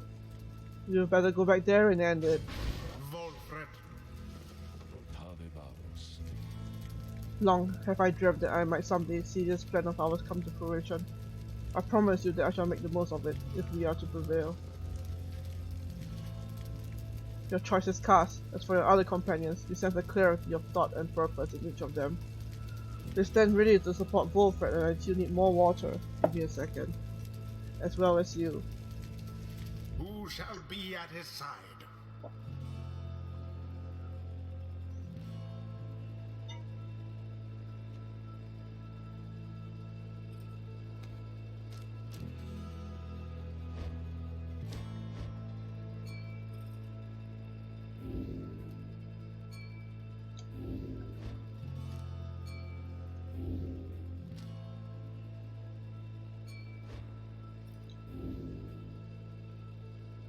Yep, gonna need the water.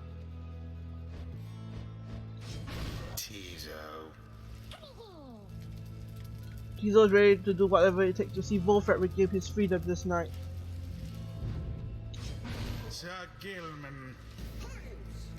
Master Reader! This night is overflowing with resolve to see the goodly Wolfred return to his rightful dignity and glory. With that out of the way, Those are to be my adversaries, then. And who is it, I wonder, who asserts her will over that group? You sense Orlek searching for you, almost reaching out to you. You, the shadow of the false Nightwings. They are nothing to me, but you who would relinquish your own liberty for the sake of them? Strange. It is fitting, then, that I should have to face one such as you. Then Orlek stands at the ready, signaling for his two allies to do the same. By light of dawn, the cycle of the rites shall cease. Let us see if we can finish this ordeal before that time. The sky above begins to shudder. The final liberation rite is about to commence. Hurry! I am prepared, Celeste. Then let our song this evening shake the stars themselves. Aye, Celeste, let us make sure of it.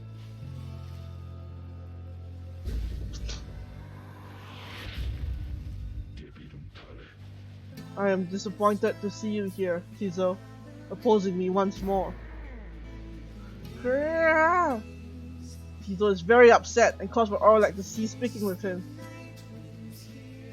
Orlek seems to stare at him for a moment.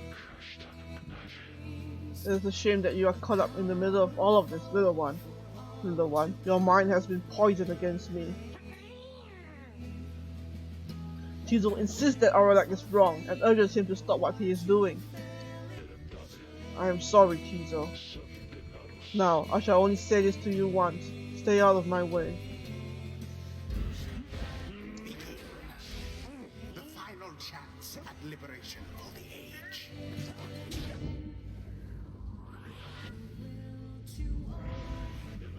You wear the raiment once again. I could not simply stand by and do nothing, Orlek.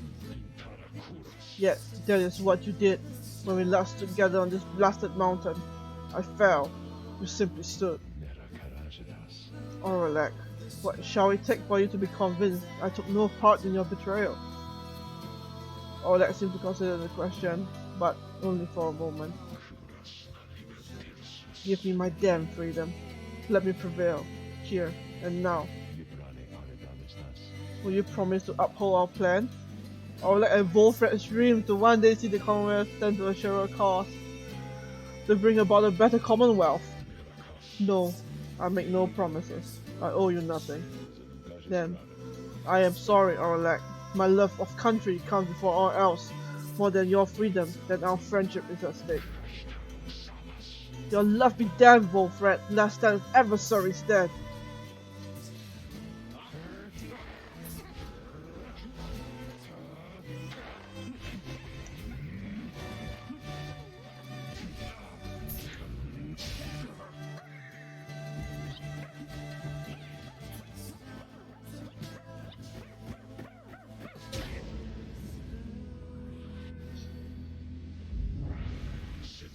The skies rains ash, soon your Pyre soul shall mingle with them. Just then the skies above began to rain down fire, the final throes of the cycle of the Rites, and the ending of the age.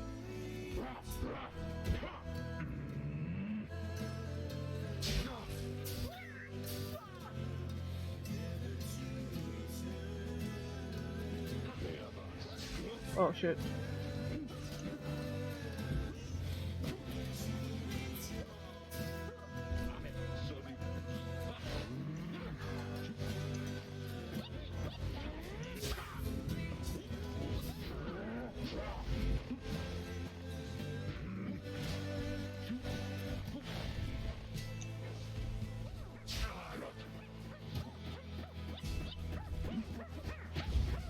Oh shit.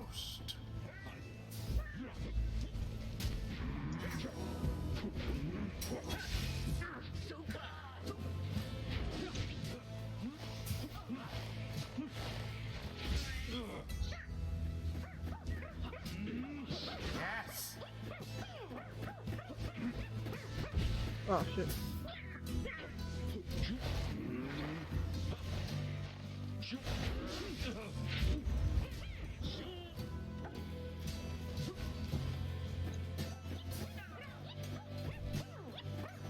Huh. Teaser takes the plunge.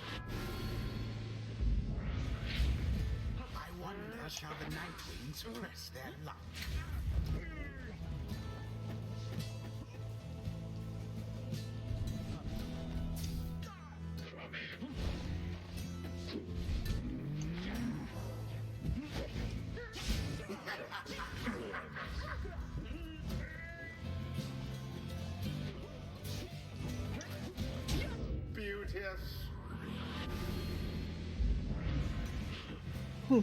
So the false Nightwings bear their fangs at last. But that cannot be your finest effort. You think you deserve your freedom more than I? Then fight for it, damn you! How he has changed, that Oralek. Grown old and bitter lo these many years.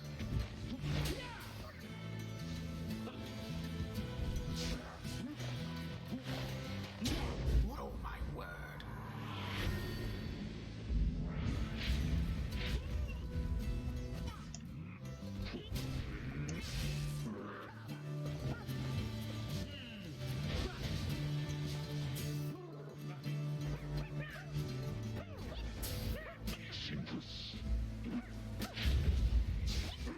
Another banishment.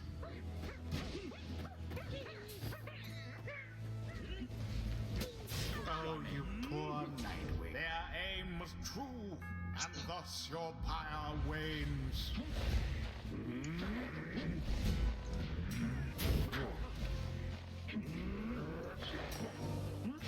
Oh shit. Simply threw it in.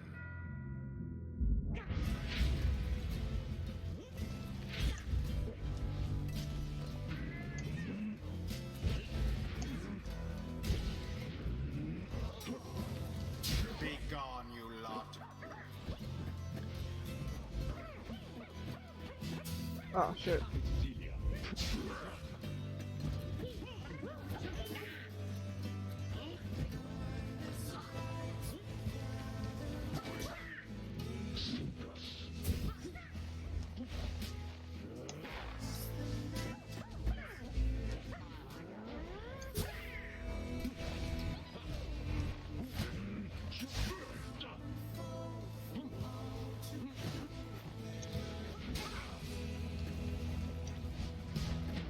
Oh shit.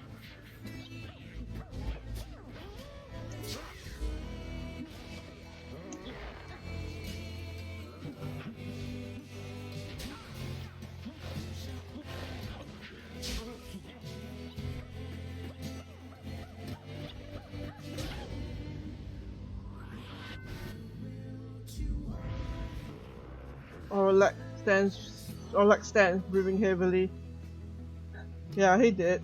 He looks back on the thin lick of flame that is his smoldering pyre before turning his attention back to their triumvirate.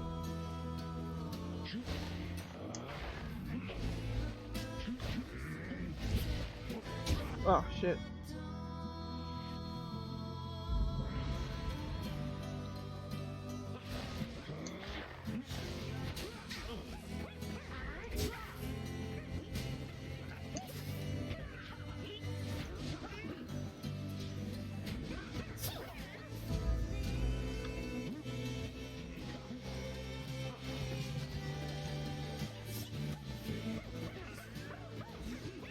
And there it is, at last. The Nightwings proved their worth. Rather convincingly, I must admit. Yeah. Thus ends the liberation rite. And thus, the scribes have chosen. Praise the scribes, we've done it.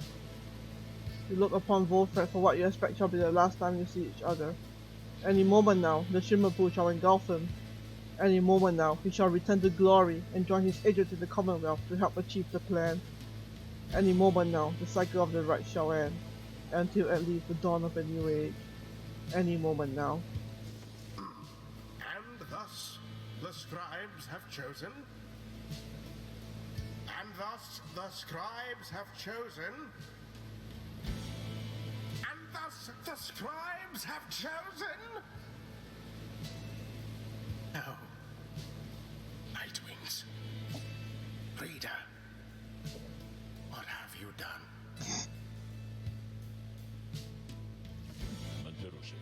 Hold, there's something wrong. It's power time upon the fall of Solium. The Shimmer Pool has opened, allowing the liberation rite, following the liberation rite, and taking whichever exile prevailed. But now, all is still. The light of the stars above has all but died. You sense the growing fear that it's already too late, that the Shimmer Pool shall not reveal itself again. Orlek approaches, his head bowed. Yet scribes save their greatest treachery for last. Then something else catches his notice. Wait. A sudden rush of starlight cascades through the stillness of the summit. The Shimmer Pool has appeared again. Different, somehow, but open. Wilfred looks upon it, but it does not engulf him. Or at least, not yet. It seems I was mistaken, then. Yet, scribes. This is not their greatest treachery, it is their greatest jest. The Shimmer Pool is flung wide open. It seems that all are worthy now of freedom.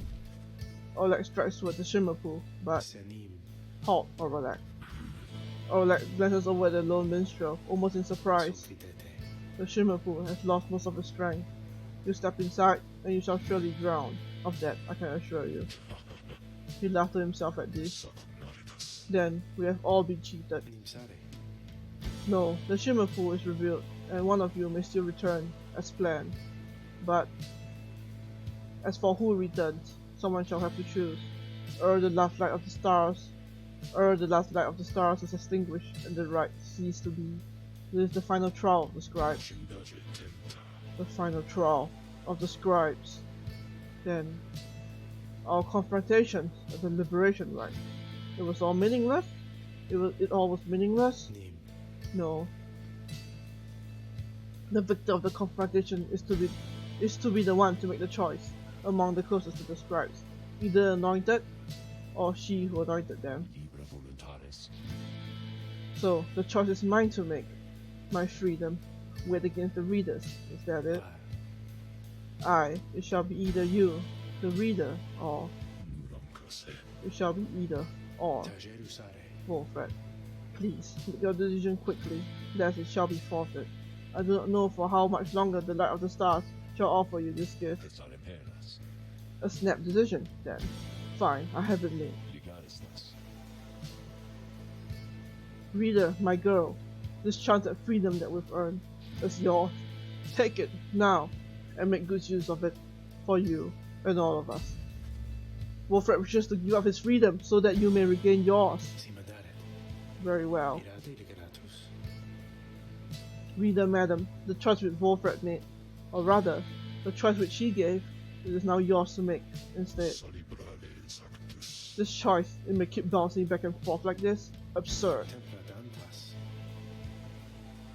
It may, until such time as one of you is willing to accept the burden, and the outcome of the choice, that is the trial, and I fear that there is little time remaining now.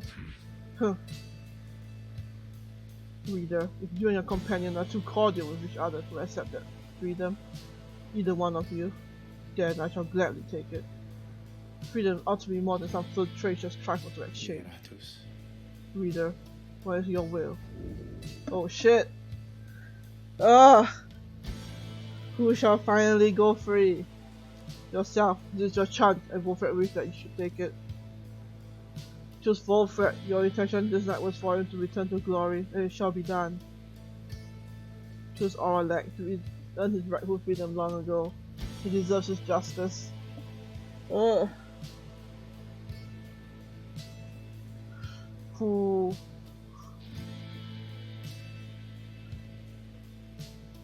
But Wolfred, your revolution, what about that?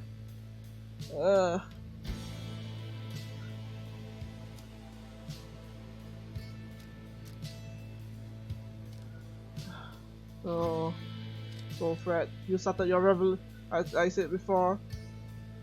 But myself, I mean, I can always reload this, I guess, and see myself. But the canon timeline says I want to go with Oralek. Not Oralek, sorry, Wolfred. He started his plan. He should finish it with his own hands. You are decided. You have chosen Wolfred. Looks at you with some astonishment. Wolfred, sir. Do you accept the reader's choice, or shall you make another? Yes, I accept the reader's choice in this. I thank you from the bottom of the heart, from my heart, my girl, and I'm afraid I don't know what else to say. Then, it is done. You see a look of genuine surprise stretch across Wolfred's face, and then he is gone. We gave a chance at freedom so that Wolfred may yet have his. Wolfred is set to return to the Commonwealth and leave the downside forever. May he return in glory. Godspeed, Wolfred de Sandalwood. By the scribes, no stars remain aloft. The cycle of the rites. It is finished. Yeah. Commonwealth. What shall become of it? What shall become of us? Nightwings. The opportunity to gain your freedom from the downside. Was it not enough?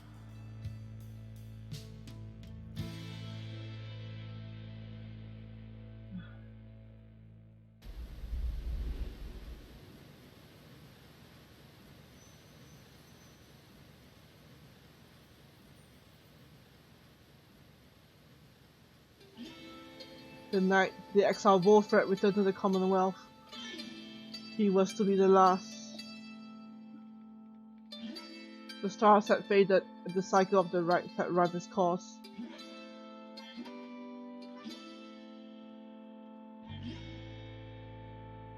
They found the Commonwealth in great upheaval. Spurred by the efforts of 6 liberated exiles, Wolfred Sandalwood's revolutionary plan had incited the masses. These exiles and the starless skies thought ended the return of the scribes. The people surged into the streets, shoulder to shoulder.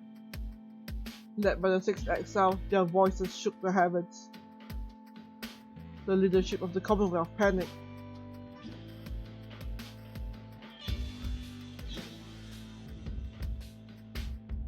No blood was shed that night, and by dawn it was over. The leaders of the Commonwealth had cast themselves back into exile or joined in this new cause. Thus, it is 838th year the Commonwealth had fallen. The new Saharian Union declared its sovereignty in the next year. Among the changes its elected leaders ushered in, they vowed never to cast their people into exile, and they abolished the old Commonwealth decree forbidding literacy. Today, we still remember all of this.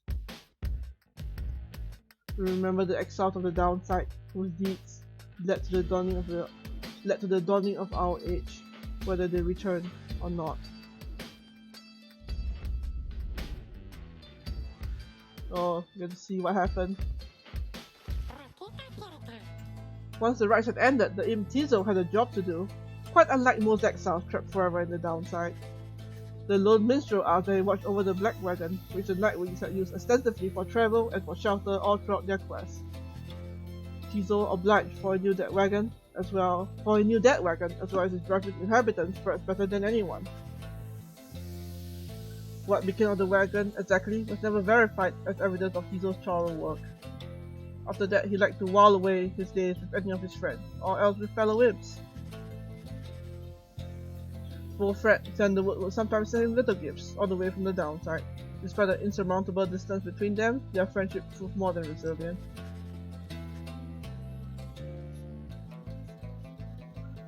You, the reader, you are an exile of the Commonwealth, sentenced to life in the downside, once merely the status of a deviant, yet now a revered title in the Saharan Union.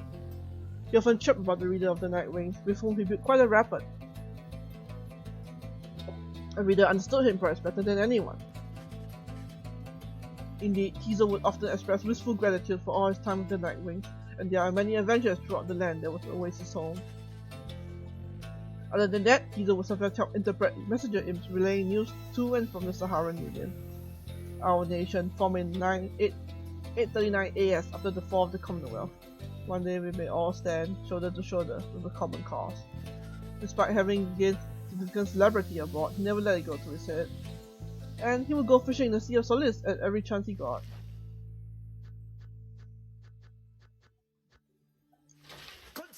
The Worm Knight Sir Gilman had elected to go into exile as penance for his failure to uphold his military obligations to the Commonwealth. To him, earning back his freedom was tantamount to erasing the shame of his past. His honor was at stake, more so than any did. Oh, it's gonna be a lot of reading. Yet, when it became clear to him that he would not go free again through the rites, he readily accepted the outcome. For he knew by then that much more was on the line. He regretted not having a chance to contribute directly to the events that transpired in the Commonwealth, though he was pleased to hear the outcome. The conclusion of the rites and the fall of the Commonwealth made clear to him that his days as a knight had ended. He declared to all those in earshot that he would never fight again.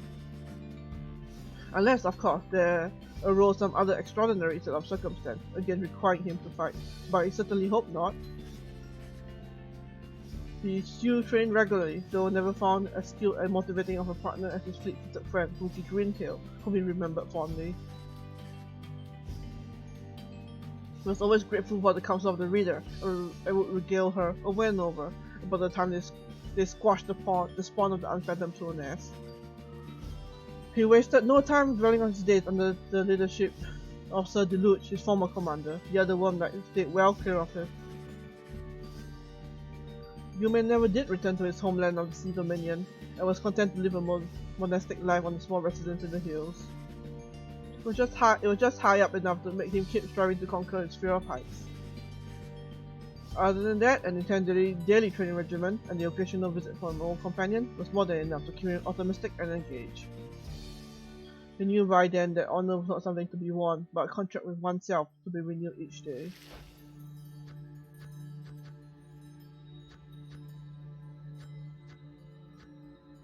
So many.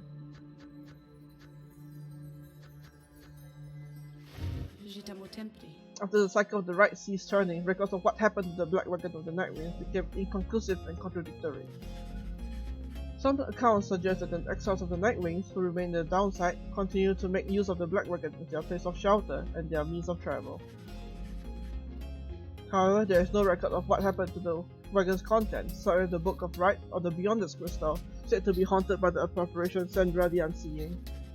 One possibility is that, when the lone minstrel took his leave, he took the Beyonder Crystal for him before he was touched or blind. By this line of reasoning, however, the Black Wagon itself should have been taken also. Others remain skeptical that the Beyonder Crystal ever existed, or rather, that the visions that it granted were anything other than the result of an active imagination or a fever dream. But Bog dwellers on the southern box offer still another explanation, for they are familiar with his binding enhancements.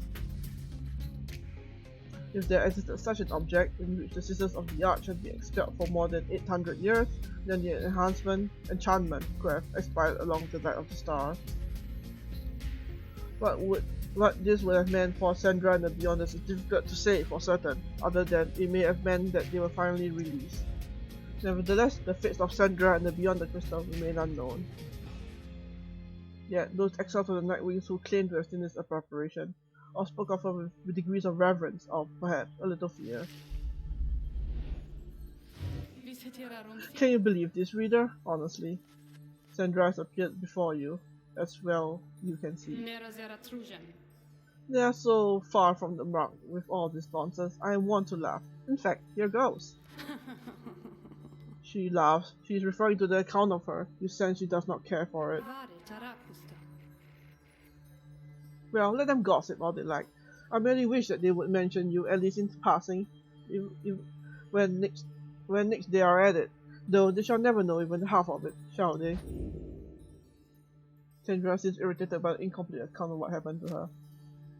The account was relatively flattering despite a lack of detail. It could have been worse. Just making light of the situation will make Sandra feel better. Sometimes Sandra just needs little time to vent. She values when you listen. You indicate to Sandra that the real truth of what happened between you would perhaps make too leveracious of a tale to be told in such a format. She makes a bemused sound at this. But the story ought to get out there, to think that they would go to all the trouble to make literacy accepted once again, only to print such drivel. Anyway, let us keep going, my lovely reader. We know the truth of it. That is what matters. She fades into the beyond the crystal. For now, they tuck it away, safe.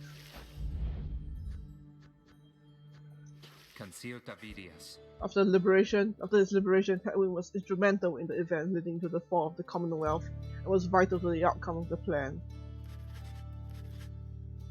The scribes returned. Inspired by the liberated exile, the people of the Commonwealth demanded new leadership. Cast yourself down! Cast yourself down!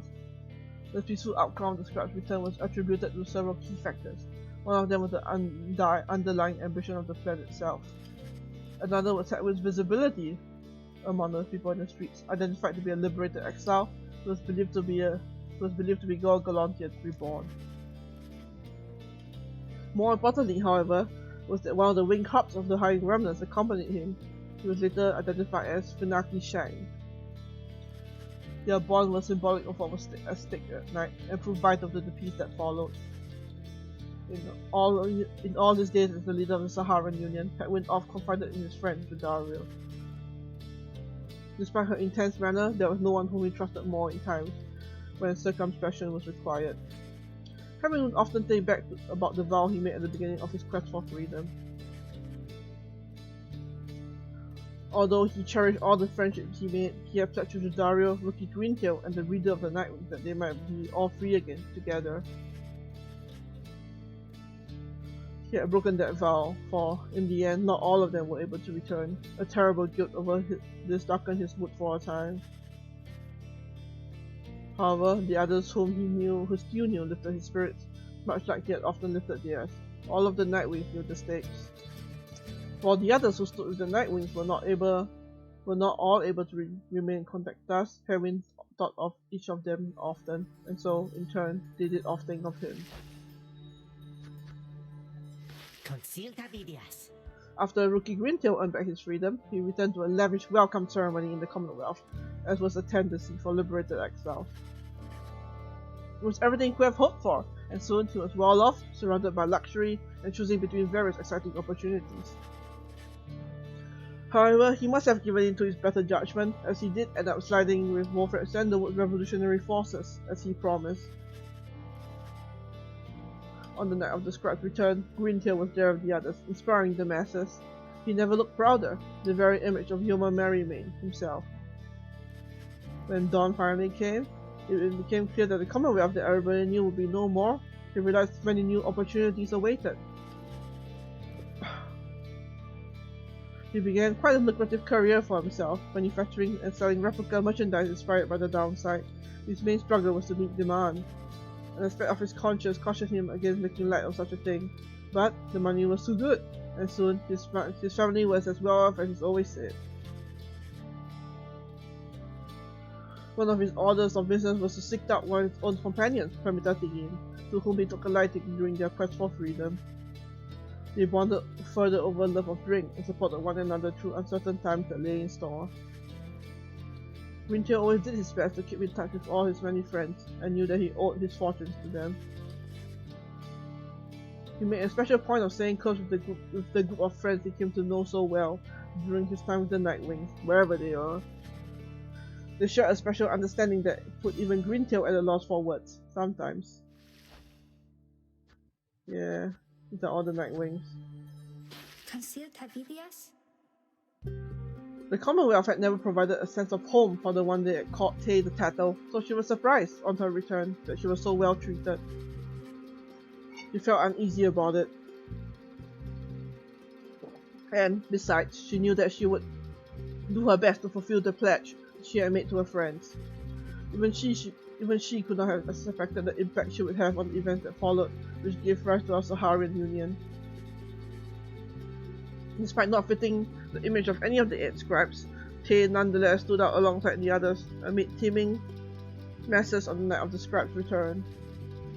She spoke of the scribes with such conviction and sincerity that the crowd was very moved. After the fall of the Commonwealth, there was a renewed interest in the legend of the 8 scribes, and many new interpretations of their histories and teachings. Yeah, he was. Tay found herself at the center of all this. Her way of speaking continued to compel a growing audience, swayed many people from their astralist beliefs. Soon, the 8th word, a theocratic set believing that the 8 scribes were more than mortal and their words divine. Surely the book created by the scribes was more than a fable, but a genuine artifact, though perhaps lost to time. Soon, the 8th word, who had lost favor with people during the reign of the Commonwealth, sought her out and asked her formally to join, and she did, right away. Through it all, she would wonder how her little friend Tizo had fared. While they were divided now by a great distance, he always remained in her heart. She cited her relationship with Yudario as the single most important thing in her life. Yudario would always provide for her. Yeah, Tay likes her pentagrams. Would always provide for her a circumstance perspective and the wisdom of experience. Tay was always devoted to her faith, but more so to her friends. Many people in the Saharan Union cited that her gentle manner and unwavering conviction helped them brave the changing tides with courage and with grace. After her liberation, Yudario soon became an icon of the movement that led to the collapse of the Commonwealth and the rise of the Saharan Union. Her haunt and stern countenance inspired the people to believe that she was Solium Mur reborn. She became a great, if reluctant, leader. In the uncertain times that followed, Yudario's seasoned expertise often came into play both in matters of security and of state. For instance, he conscripted and trained a team of volunteers in public safety. Maybe it could be that too. Their community did not know what to make of such a cordial bunch at first, but soon came to value their service. They stood for the people ever seen, and we celebrate their founding day each year. She remained close with Headwind all through this experience, and they supported each other through their struggles many times. She kept an eye on Tay, who nonetheless demonstrated a surprising knack to get on by her own, though Yudario was always willing to provide assistance just in case. She never settled down with anyone, although from time to time she thought about Ignarius despite herself. There, she continued training on her own, a regimen that grew stricter with each passing year. There were those who sought to train with her, and she sometimes obliged. There remained one other constant in her life. She would always remember her days among the Nightwings, and with fondness for the most part. After regaining her freedom, Pyre found herself in a difficult position. Having once betrayed her people of the Hiring Remnants, she knew that she would not be welcomed in her native home. She did not trust the Commonwealth either. Instead, she found her place among Volfred Sandalwood's agents who were busy doing their part to fulfill the plan. As it turned out, the plan was a success. Pyre stood shoulder to shoulder with her other fellow former exiles, and truly, they were a sight to behold. A disturbing rumor later spread that that night the Hiring Remnants was slated to mount an assault, which, for some reason, never came to pass. Pyre denied any knowledge or involvement. Afterward, Pyre played an active part in negotiating between the Hiring Remnants and the new nation that would become Owls of Haran Union.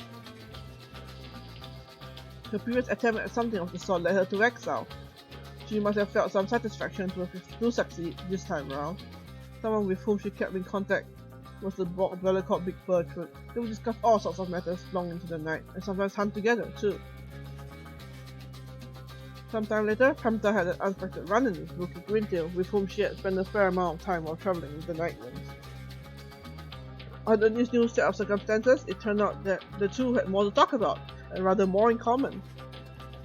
They would often put the test which one was able to outdrink the other. It is unclear as to which one of them prevailed in the contest in the end. One day, Pyre received an invitation to return to the Hiring Remnants, where she was to be fully pardoned. She held out a hope that she might see her blood sister, Tamita, there, knowing full well that Tamita did not regain her freedom. Tamita did later learn that Pyre was welcomed back by their people. However, she never responded to her blood sister's attempt to contact her. Pyre, in turn, did not expect forgiveness from her at any point. Nonetheless, she kept on trying to reach out. She said to ruffle up her feathers just a bit. Later, when asked, Pyre felt as though she had no home to call her own. This was during an interview conducted amid an extensive trip abroad, while she had travelled thousands of leagues beyond the bounds of the Saharan Union. Pyre continued to journey thus, citing that it reminded her of when she was younger and could fly unfettered. After returning to the Commonwealth, the crow known as Big Bertrude promptly returned to the wet climate of her ancestral home in the southern bogs. I don't know, magic? I'm sure they figured out somehow. There, for a time, it appeared that she had distanced herself from any involvement with society or with the plan of which she was a part. We know now that she worked diligently towards the goals outlined by Sandalwood, yet well outside the notice of even those who watch her movements closely. For example, the printed notices spread throughout the streets about the night described return were all her doing, yet no one knew until she owned up to it much later. Subsequently, she returned her focus to the sort of work which had preoccupied her for many years, both in the downside and in the Commonwealth. And she remotely managed aspects of her business in the downside, ensuring that the exiles who remained there still could get a hold of certain valuables. Much of her effort was doubtless due to the influence of Sandalwood, someone whom she had admired now for decades. She had made clear that he could not requite her feelings for him, but what could have been a hurtful dismissal led only to a deeper understanding between them. She maintained an unlikely kinship with the harp, Pyre, whom she had known during their time together in the Nightwings. They each had different strategies for dealing with life's day-to-day annoyances, a subject that they both found vital, if not fascinating to no end. The truth, most of all, kept busy with her work. The inks and notices she still brewed and manufactured once were ground enough for a quick sentence into exile. Back then, the one thing worse than spreading lies about the Commonwealth through speech was doing so in print. Once exposed, such writings were all burned. Now the written point of view is to be honored rather than to be feared, and Big Bertrude remains one of our time's most notable purveyors of this craft. It is quite likely something you have read in recent times will have been put to parchment by her handiwork.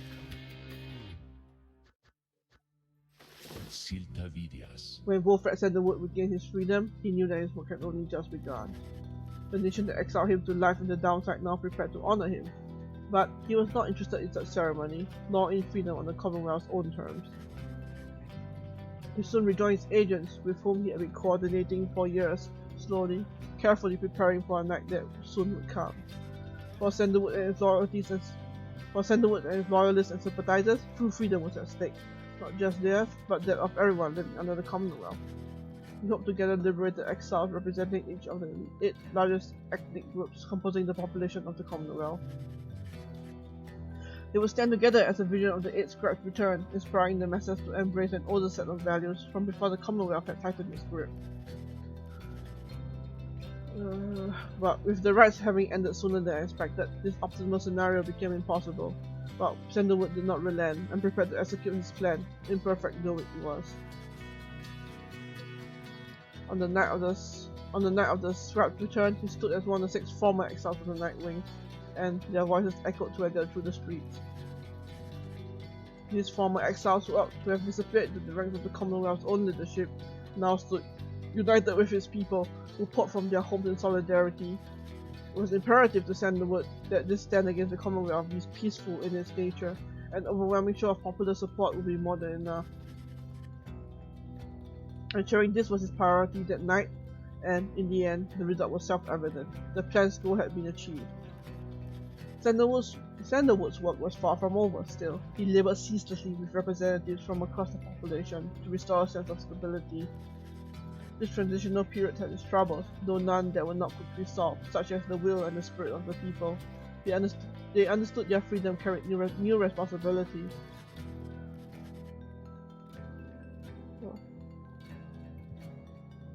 After the Saharian Union was born the next year, Sandalwood was elected as the nation's first Prime Minister. It was not his intent to run for this office, but the people chose him anyway. He led our fledgling nation through its nascent years. As Wolfred Sandalwood gained more fame throughout this land for all his sacrifices and his contributions, he remained ever steadfast about 2 things. The first was that the cause itself ought to remain in focus.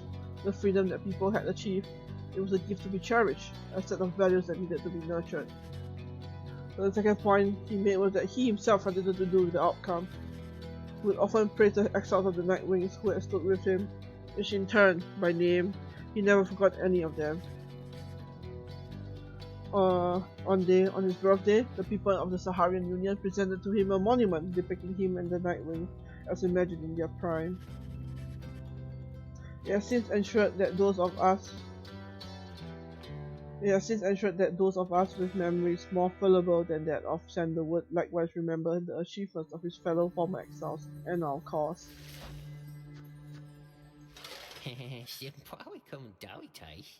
With the Rites drawn to a close, the slug market's revenues fell perpetuously, and Falcon Run was forced to liquidate its assets and close up shop. Yet, as is sometimes the case with those of an entrepreneurial learning, this time of hardship led to an epiphany, or at least to a sudden change of fortune. One day, Falcon Ron had a run-in with a messenger imp, bearing news from the other side. Ron gave to it one of his remaining trinkets which could not be sold. The following week, the messenger imp returned to him bearing a tiny sum of wealth in newly minted coinage from the Saharian Union. Falcon Ron cut a long dumb deal with the messenger imp there and there. Though his new God, like really dry throat. Though his trade remained a grey area from a legal standpoint in the Saharian Union, the newfound fame of the downside caused Falcon Ron's goods to explode in popularity. He later signed an elaborate agreement with Big Bertrude and found a distribution partner on the other side through Rookie Greentail, whose own business had expanded. Especially in the Saharian Union, Falcon Ron's goods are still known for their superior quality, though he assumes no liability for any side effects.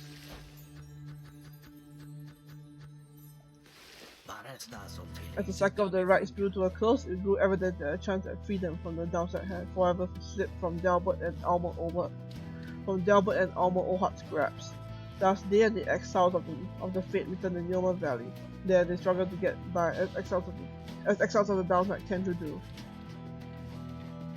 Sometime after the rites had ended, the Oharts had at last heard the news that the Commonwealth had fallen. This was well after the fact, of course, but it brought old Delbert great joy. Despite his forthright manner, he had no love for the nation that cast him down, along with his son. Delbert Ohart passed peacefully in his sleep before the next moon. In his final days, he implored his son to undertake a pilgrimage to the scribes. Elmer never shared his father's views of the scribes, but respected Delbert's wishes. And so, after a period of mourning, Elmer began a new journey. Not a day went by that Elmer Ohart did not think about his father and give thanks to him and speak to him at morning and at night. Would there the stars yet shone, for surely Delbert would be there among them, smiling down at his son, watching over him and his kin. After the final liberation rite, Lando refused to believe that the rites had truly ended. He would sit through night after consecutive night, staring into the blackness of the sky, awaiting any kind of sign that he might get another chance of freedom. No such sign ever came. His fellow accusers started to express concern for him. Survival had become their top priority once liberty had slipped from their grasp. But Lando dismissed them as weak fools. He insisted rather forcefully that in the evening now, the stars would shine for him again, and mark the way toward inevitable freedom. He was, of course, mistaken. The others in the triumvirate were left with little choice but to abandon him. After that, the exile known as Lando the Lion was never seen again. However, there have since been sightings of a bedraggled demon who wanders the downside and bears Lando's cruel countenance, suggesting he yet lives. After the cycle of the rites had ceased, Witch Udamine returned to the Flagging Hands region, where she sealed herself in the pit of milk tea. There, even her fellow exiles of the Withdrawn allegedly grew unnerved after a time and left her to her vile work. Sometime later, the pit of milk tea erupted into flame, so intense was the conflagration that it could be seen all the way from Yoma Valley. Arson was suspected, though the cause was never verified, and many Borg dwellers in the region were forced to flee. A tempest blowing from the north finally quenched the flames. When at last the ashes settled and the ground had cooled, the site of the fire was scarred beyond recognition. No trace of Witch Udamine could be found. As for the contents of the pit of milk tea, which notably included a profane object thought to be the remains of Usach, all of it was gone as well. Back in the Saharan Union, Udamine repeated threats of the return of Usach were thoroughly investigated, and no credence was found to any of her claims. All his life, Sir Deluge had fled from one danger, only to find himself facing another. He had escaped the war-torn waters of the Sea Dominion, he had escaped the blood border of the Commonwealth, and now he had escaped the Rites. After the Rites had ended, many exiles wrapped up in the ancient tests were crestfallen as their last chances to return to their homes vanished along the stars above. But the Deluge did not mind, for this outcome meant that, at last, there was no burden of responsibility weighing down on him. Having heard that Sir Gilman had also remained behind, the Deluge made a point of avoiding him at all costs. Nonetheless, they ran into each other, once, riding a cold current in the Sea of Solace. The meeting was terse and cordial. The Deluge ended up apologizing profusely for mistreating his fellow Worm Knight, and that was the end of it. While most of his fellow exiles of the Pyre had yet longed for the waters of the Sea Dominion, driven as ever by their impulses towards conflict, the Deluge settled down. With him remained one of his companions, one Lady Seagrass, who had taken a liking to him for some reason. Reportedly, they disappeared into the waters of Worm Gulf, which may begin to explain the significant increase in worm population observed in the vicinity.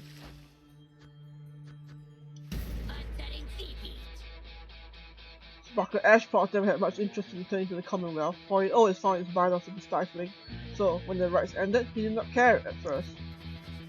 He soon grew very bored. The rites had given his life a certain sense of structure he had always needed. He missed the raw anticipation of it all. He decided to continue conducting the rites, for the thrill of it. He bent some of the rules and replaced some of the objects, but it was close enough. His packmates, the dissidents, proved more than happy to participate, and thus they ran against each other back in Yoma Valley. Gradually, other exiles familiar with the rite, as well as those who had not heard of it at all, started to take an interest. They ended up giving Dr. Ashpaw some healthy competition. His old field with Rookie Greentail ceased meaning anything to him, and he forgot all about it amid his new pursuits. Ultimately, even Dr. Ashpaw, who had led such a directionalist as the Sin to that point, found something of a calling for the rites. Whether he took the rites less seriously than any other exile of his time, or more, was oft debated by those who watched him work. Yeah, basically, he invented basketball. Throughout her exile, the Mitatain was motivated by a single goal, to return to the Commonwealth and exact vengeance on her ancient enemies. When she realized the rites had ended, and that she would never see her mountain home again, she nonetheless remained determined to aid her people, however possible. She had gathered certain information pertaining to the intentions of the Nightwings, who had formed a pact to regroup on the other side after their liberation. Other such reports exposed certain weaknesses in the Commonwealth defences, and revealed to the Hiring Remnant the opportunity for a risky but potentially impactful strike. As Tamita could not participate in the assault, she learned what happened well after the outcome. On that night, known as the Scribe's Return, the Commonwealth had fallen. The Hiring Remnants thus prevailed at last without even having to fight. Soon after the fall of the Commonwealth, Tamita learned her blood sister, Tamita, was an accessory to the successful outcome. Tamita was very skeptical of this, but as similar reports kept mounting, she soon accepted the prevailing opinion, however grudgingly. Once, a messenger Im arrived bearing some sort of message, seemingly from Tamita. However, Tamita turned it away. She would not give in to an impulse to forgive. Knowing that the conflict on the other side had ended, Tamita retreated to the crag of the Black Basin and grew ever more distant. Those closest to her surmised that her inability to reconcile with her blood sister was at the heart of this, though for her part, Tamita never once admitted to any such weaknesses. Almost there. Spectacular. When Melly Tinderstaff realized the rites had ended and that he no longer could return to the Commonwealth through these ancient means, he was outraged. He cursed the scribes, springing forth such a slew of blasphemy as to be very unbecoming of one of his high status and bearing. When at last he calmed himself, he focused all his energies on attempting to find another means of homecoming. He maintained regular contact with his wealthy family on the other side via Messenger Im, and used their vast resources to explore other means of escape. He tried using an elaborate pulley system.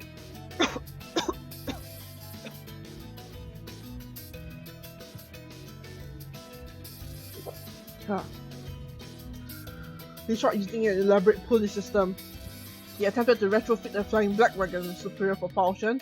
He tried an Imbrath, a hot air balloon, even prayer. Nothing worked. There was only one way to escape the downside, and now it was gone. Tinderstar bankrupted his family in his vain attempt. Alas, such was his shame that he retreated to the teeming woods of Black Basin, to Cinder Road. There he yet wallows, complaining to his comrades of the chastity who still put up with him, either about his own misfortune or the latest news from the other side. Once it became clear to Ignarius that the rites were drawing to a close, he knew that it was time for him and the Templars to call it quits. But first, he and the Templars decided to celebrate, and that they did for many, many nights. The revelry did eventually subside.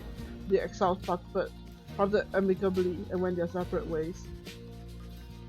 He roamed the downside then, searching for some meaning in his life, sometimes taking odd jobs requiring his good strength. He never remained alone for very long, and took on many lovers each time. However, he sometimes thought about the one he had caught curly horns and what became of her.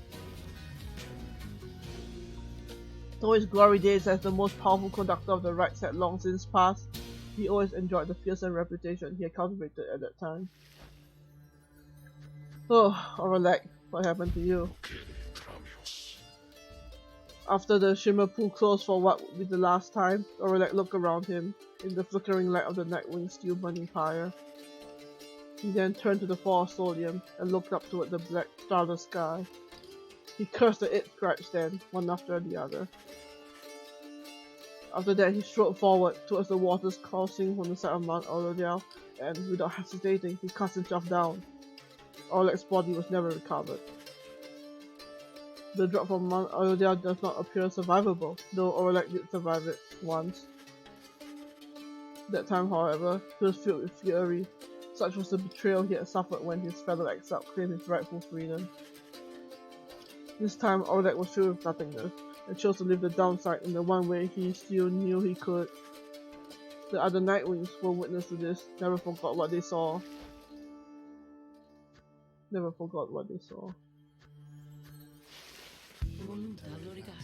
After the cycle of the rites ceased turning, the lone minstrel bid the remaining Nightwings take the Black Dragon and seek their fortunes elsewhere in the downside.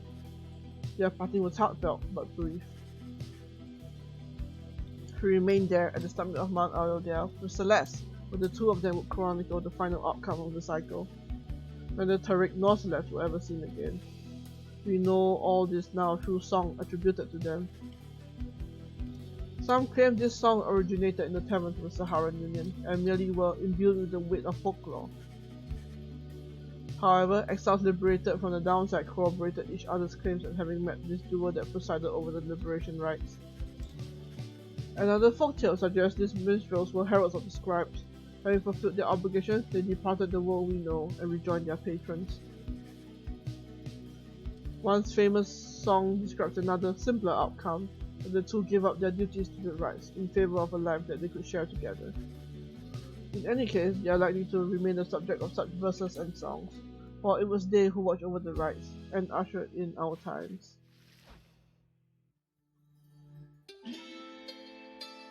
There is one more account which Warrens mentioned. The Nightwing conducted the rites under the guidance of a reader. Little is known of her. However, some accounts of her began to paint a picture. We know she was of common birth. Raised parentless, a product of the foul work on the blood border. The journey to the downside left her close to death. It was then that the Nightwings found her. They brought her from the brink. She showed them the path. She pressed onward with the others. She had made a vow to help her friends be free. Thus did the cycle of the rites commence its final turns. When the final rite arrived, the reader's freedom was at stake. In the end, however, she remained an exile. From that point on, accounts of her diverge. It is said the voice which troubled her she never heard again. Some say she opted for a place to settle in the downside. Though whether that is true, only she knows. Someday perhaps that reader's own star shall emerge. Then it shall pierce the dark of night in all its brilliant glory. Until such time, and ever after, all of us give thanks. Their journey began on a barren waste where the reader arrived, afraid and alone. When she arrived, the book of rites awakened the Nightwings and ignited the flame.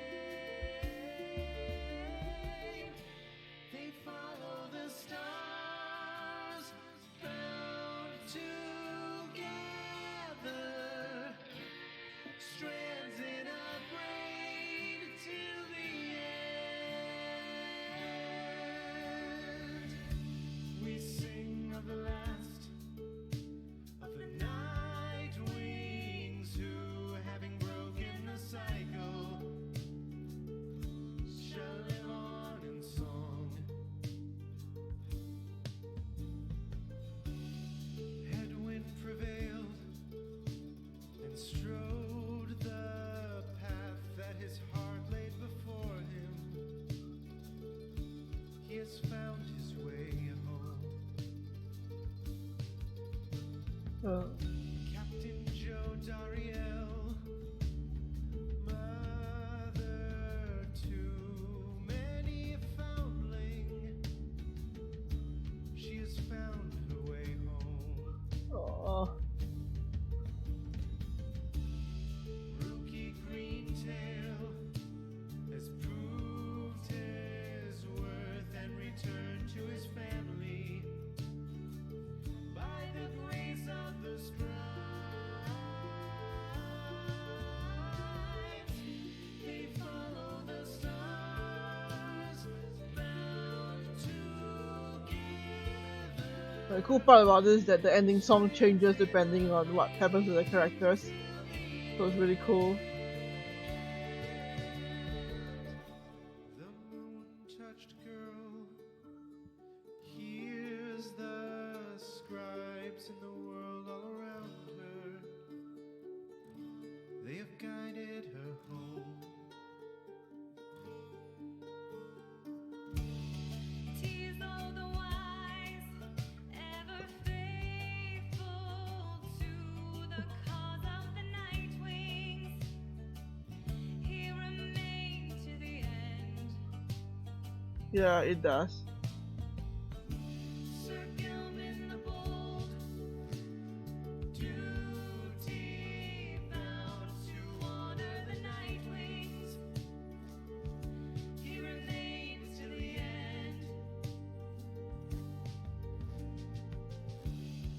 Hermit the Thane, having pleased the scribes, seeking only forgiveness, she has found her way home. They follow the stars bound together,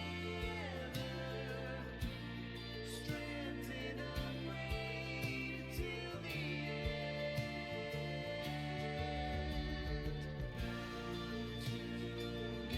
Yeah, like so like if they stay like there's even like all their arcs, if you actually resolve their arc, or like if you manage to, or if they get liberated or they stay in the downside at the very end, the ending song actually reflects it, which is really cool. Alfred prevailed as the night wings guide, having led them to glory. He has found his way home. The enchanter Bertrude made her rivals pay with the darkest of curses. She has found her way home. The reader at last made the night wings whole, having bound them together. She remained till the end. They follow the stars bound together, strands in a braid till the end. They follow the stars bound Yeah. I mean the fact that you can still make the lyrics still string up so well despite everything was very impressive. Now at the end, as we bid farewell and return to the stars, we shall find our way home.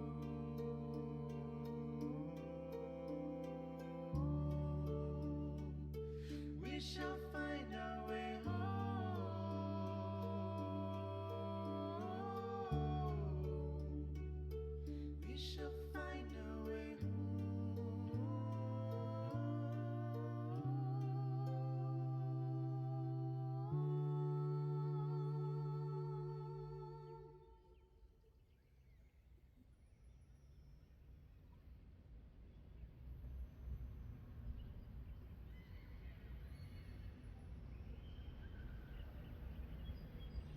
So,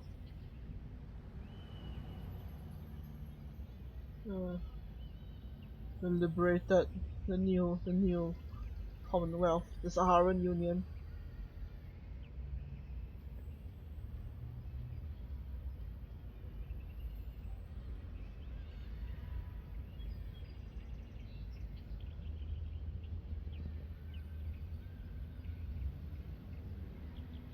Oh, the end.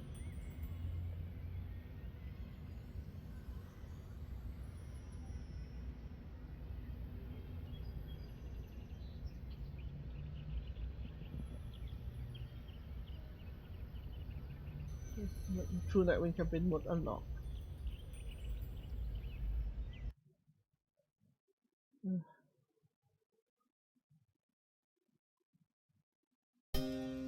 That's it. That's the end of Pyre. That ran a long while. I totally forgot about the epilogue thing where we actually found out what happened to everyone. So that was something. But yeah, so contrary to what I thought, guess this is where Pyre ends, which is very exciting. Very cool. So yeah, I hope you all enjoyed this game, because I really did. It was really good. It just reminded me why I like this game so much. Yeah, I hope you all enjoyed the ride as much as I did.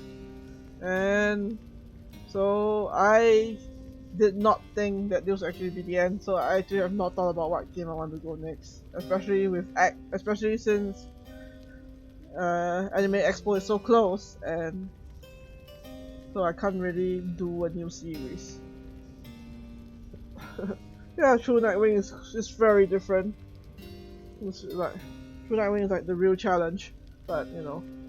But yeah, so I'll put up something later on the day, the event of what I want to play. So you know, feel free to subscribe to the channel and keep notifications and all that. And yeah, so thanks Captain Rumia for dropping in. Thanks to everyone else who watches this later. Always appreciate it, and you know, I hope you guys enjoyed this ride as much as I have. And yeah, so yeah, Metal Slug? I don't know, maybe, I'll see. I'll look through my list of games of what I can play, but something will come out eventually, so just keep an eye out on it. So Pokemon, nah, I can't stream Pokemon, like I don't have the means to, rather. Yeah, anyway, so yeah.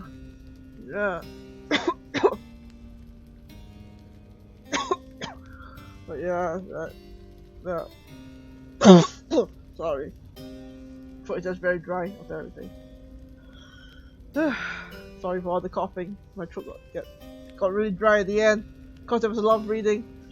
So I won't babble on too long. Like, I really love this game, and you know, I hope people who watch this found some enjoyment out of this as well, and like this game too. And yeah, so I'll be back next week with some game or another, and we'll see whatever it is and stuff like that. Yeah, I could. I'll look. Maybe I don't really want to emulate unless I have to, but I'll look into it. It'll be a one-off for sure. So you know, just to see what it is. Anyway, okay, enough babbling. This Rob Hack, Vietnamese crystal, oh my god, that'll be something. Okay, enough babbling. This stream has gone for 3 hours. It is quite a thing indeed. This stream is over 3 hours now, so I'm going to stop it here before it gets too long. So thank you again one more time, and thank you for coming, thank you for enjoying the series, and I'll see you guys next week for some games I'm going to play. Alright guys, I'll see you then. Goodbye.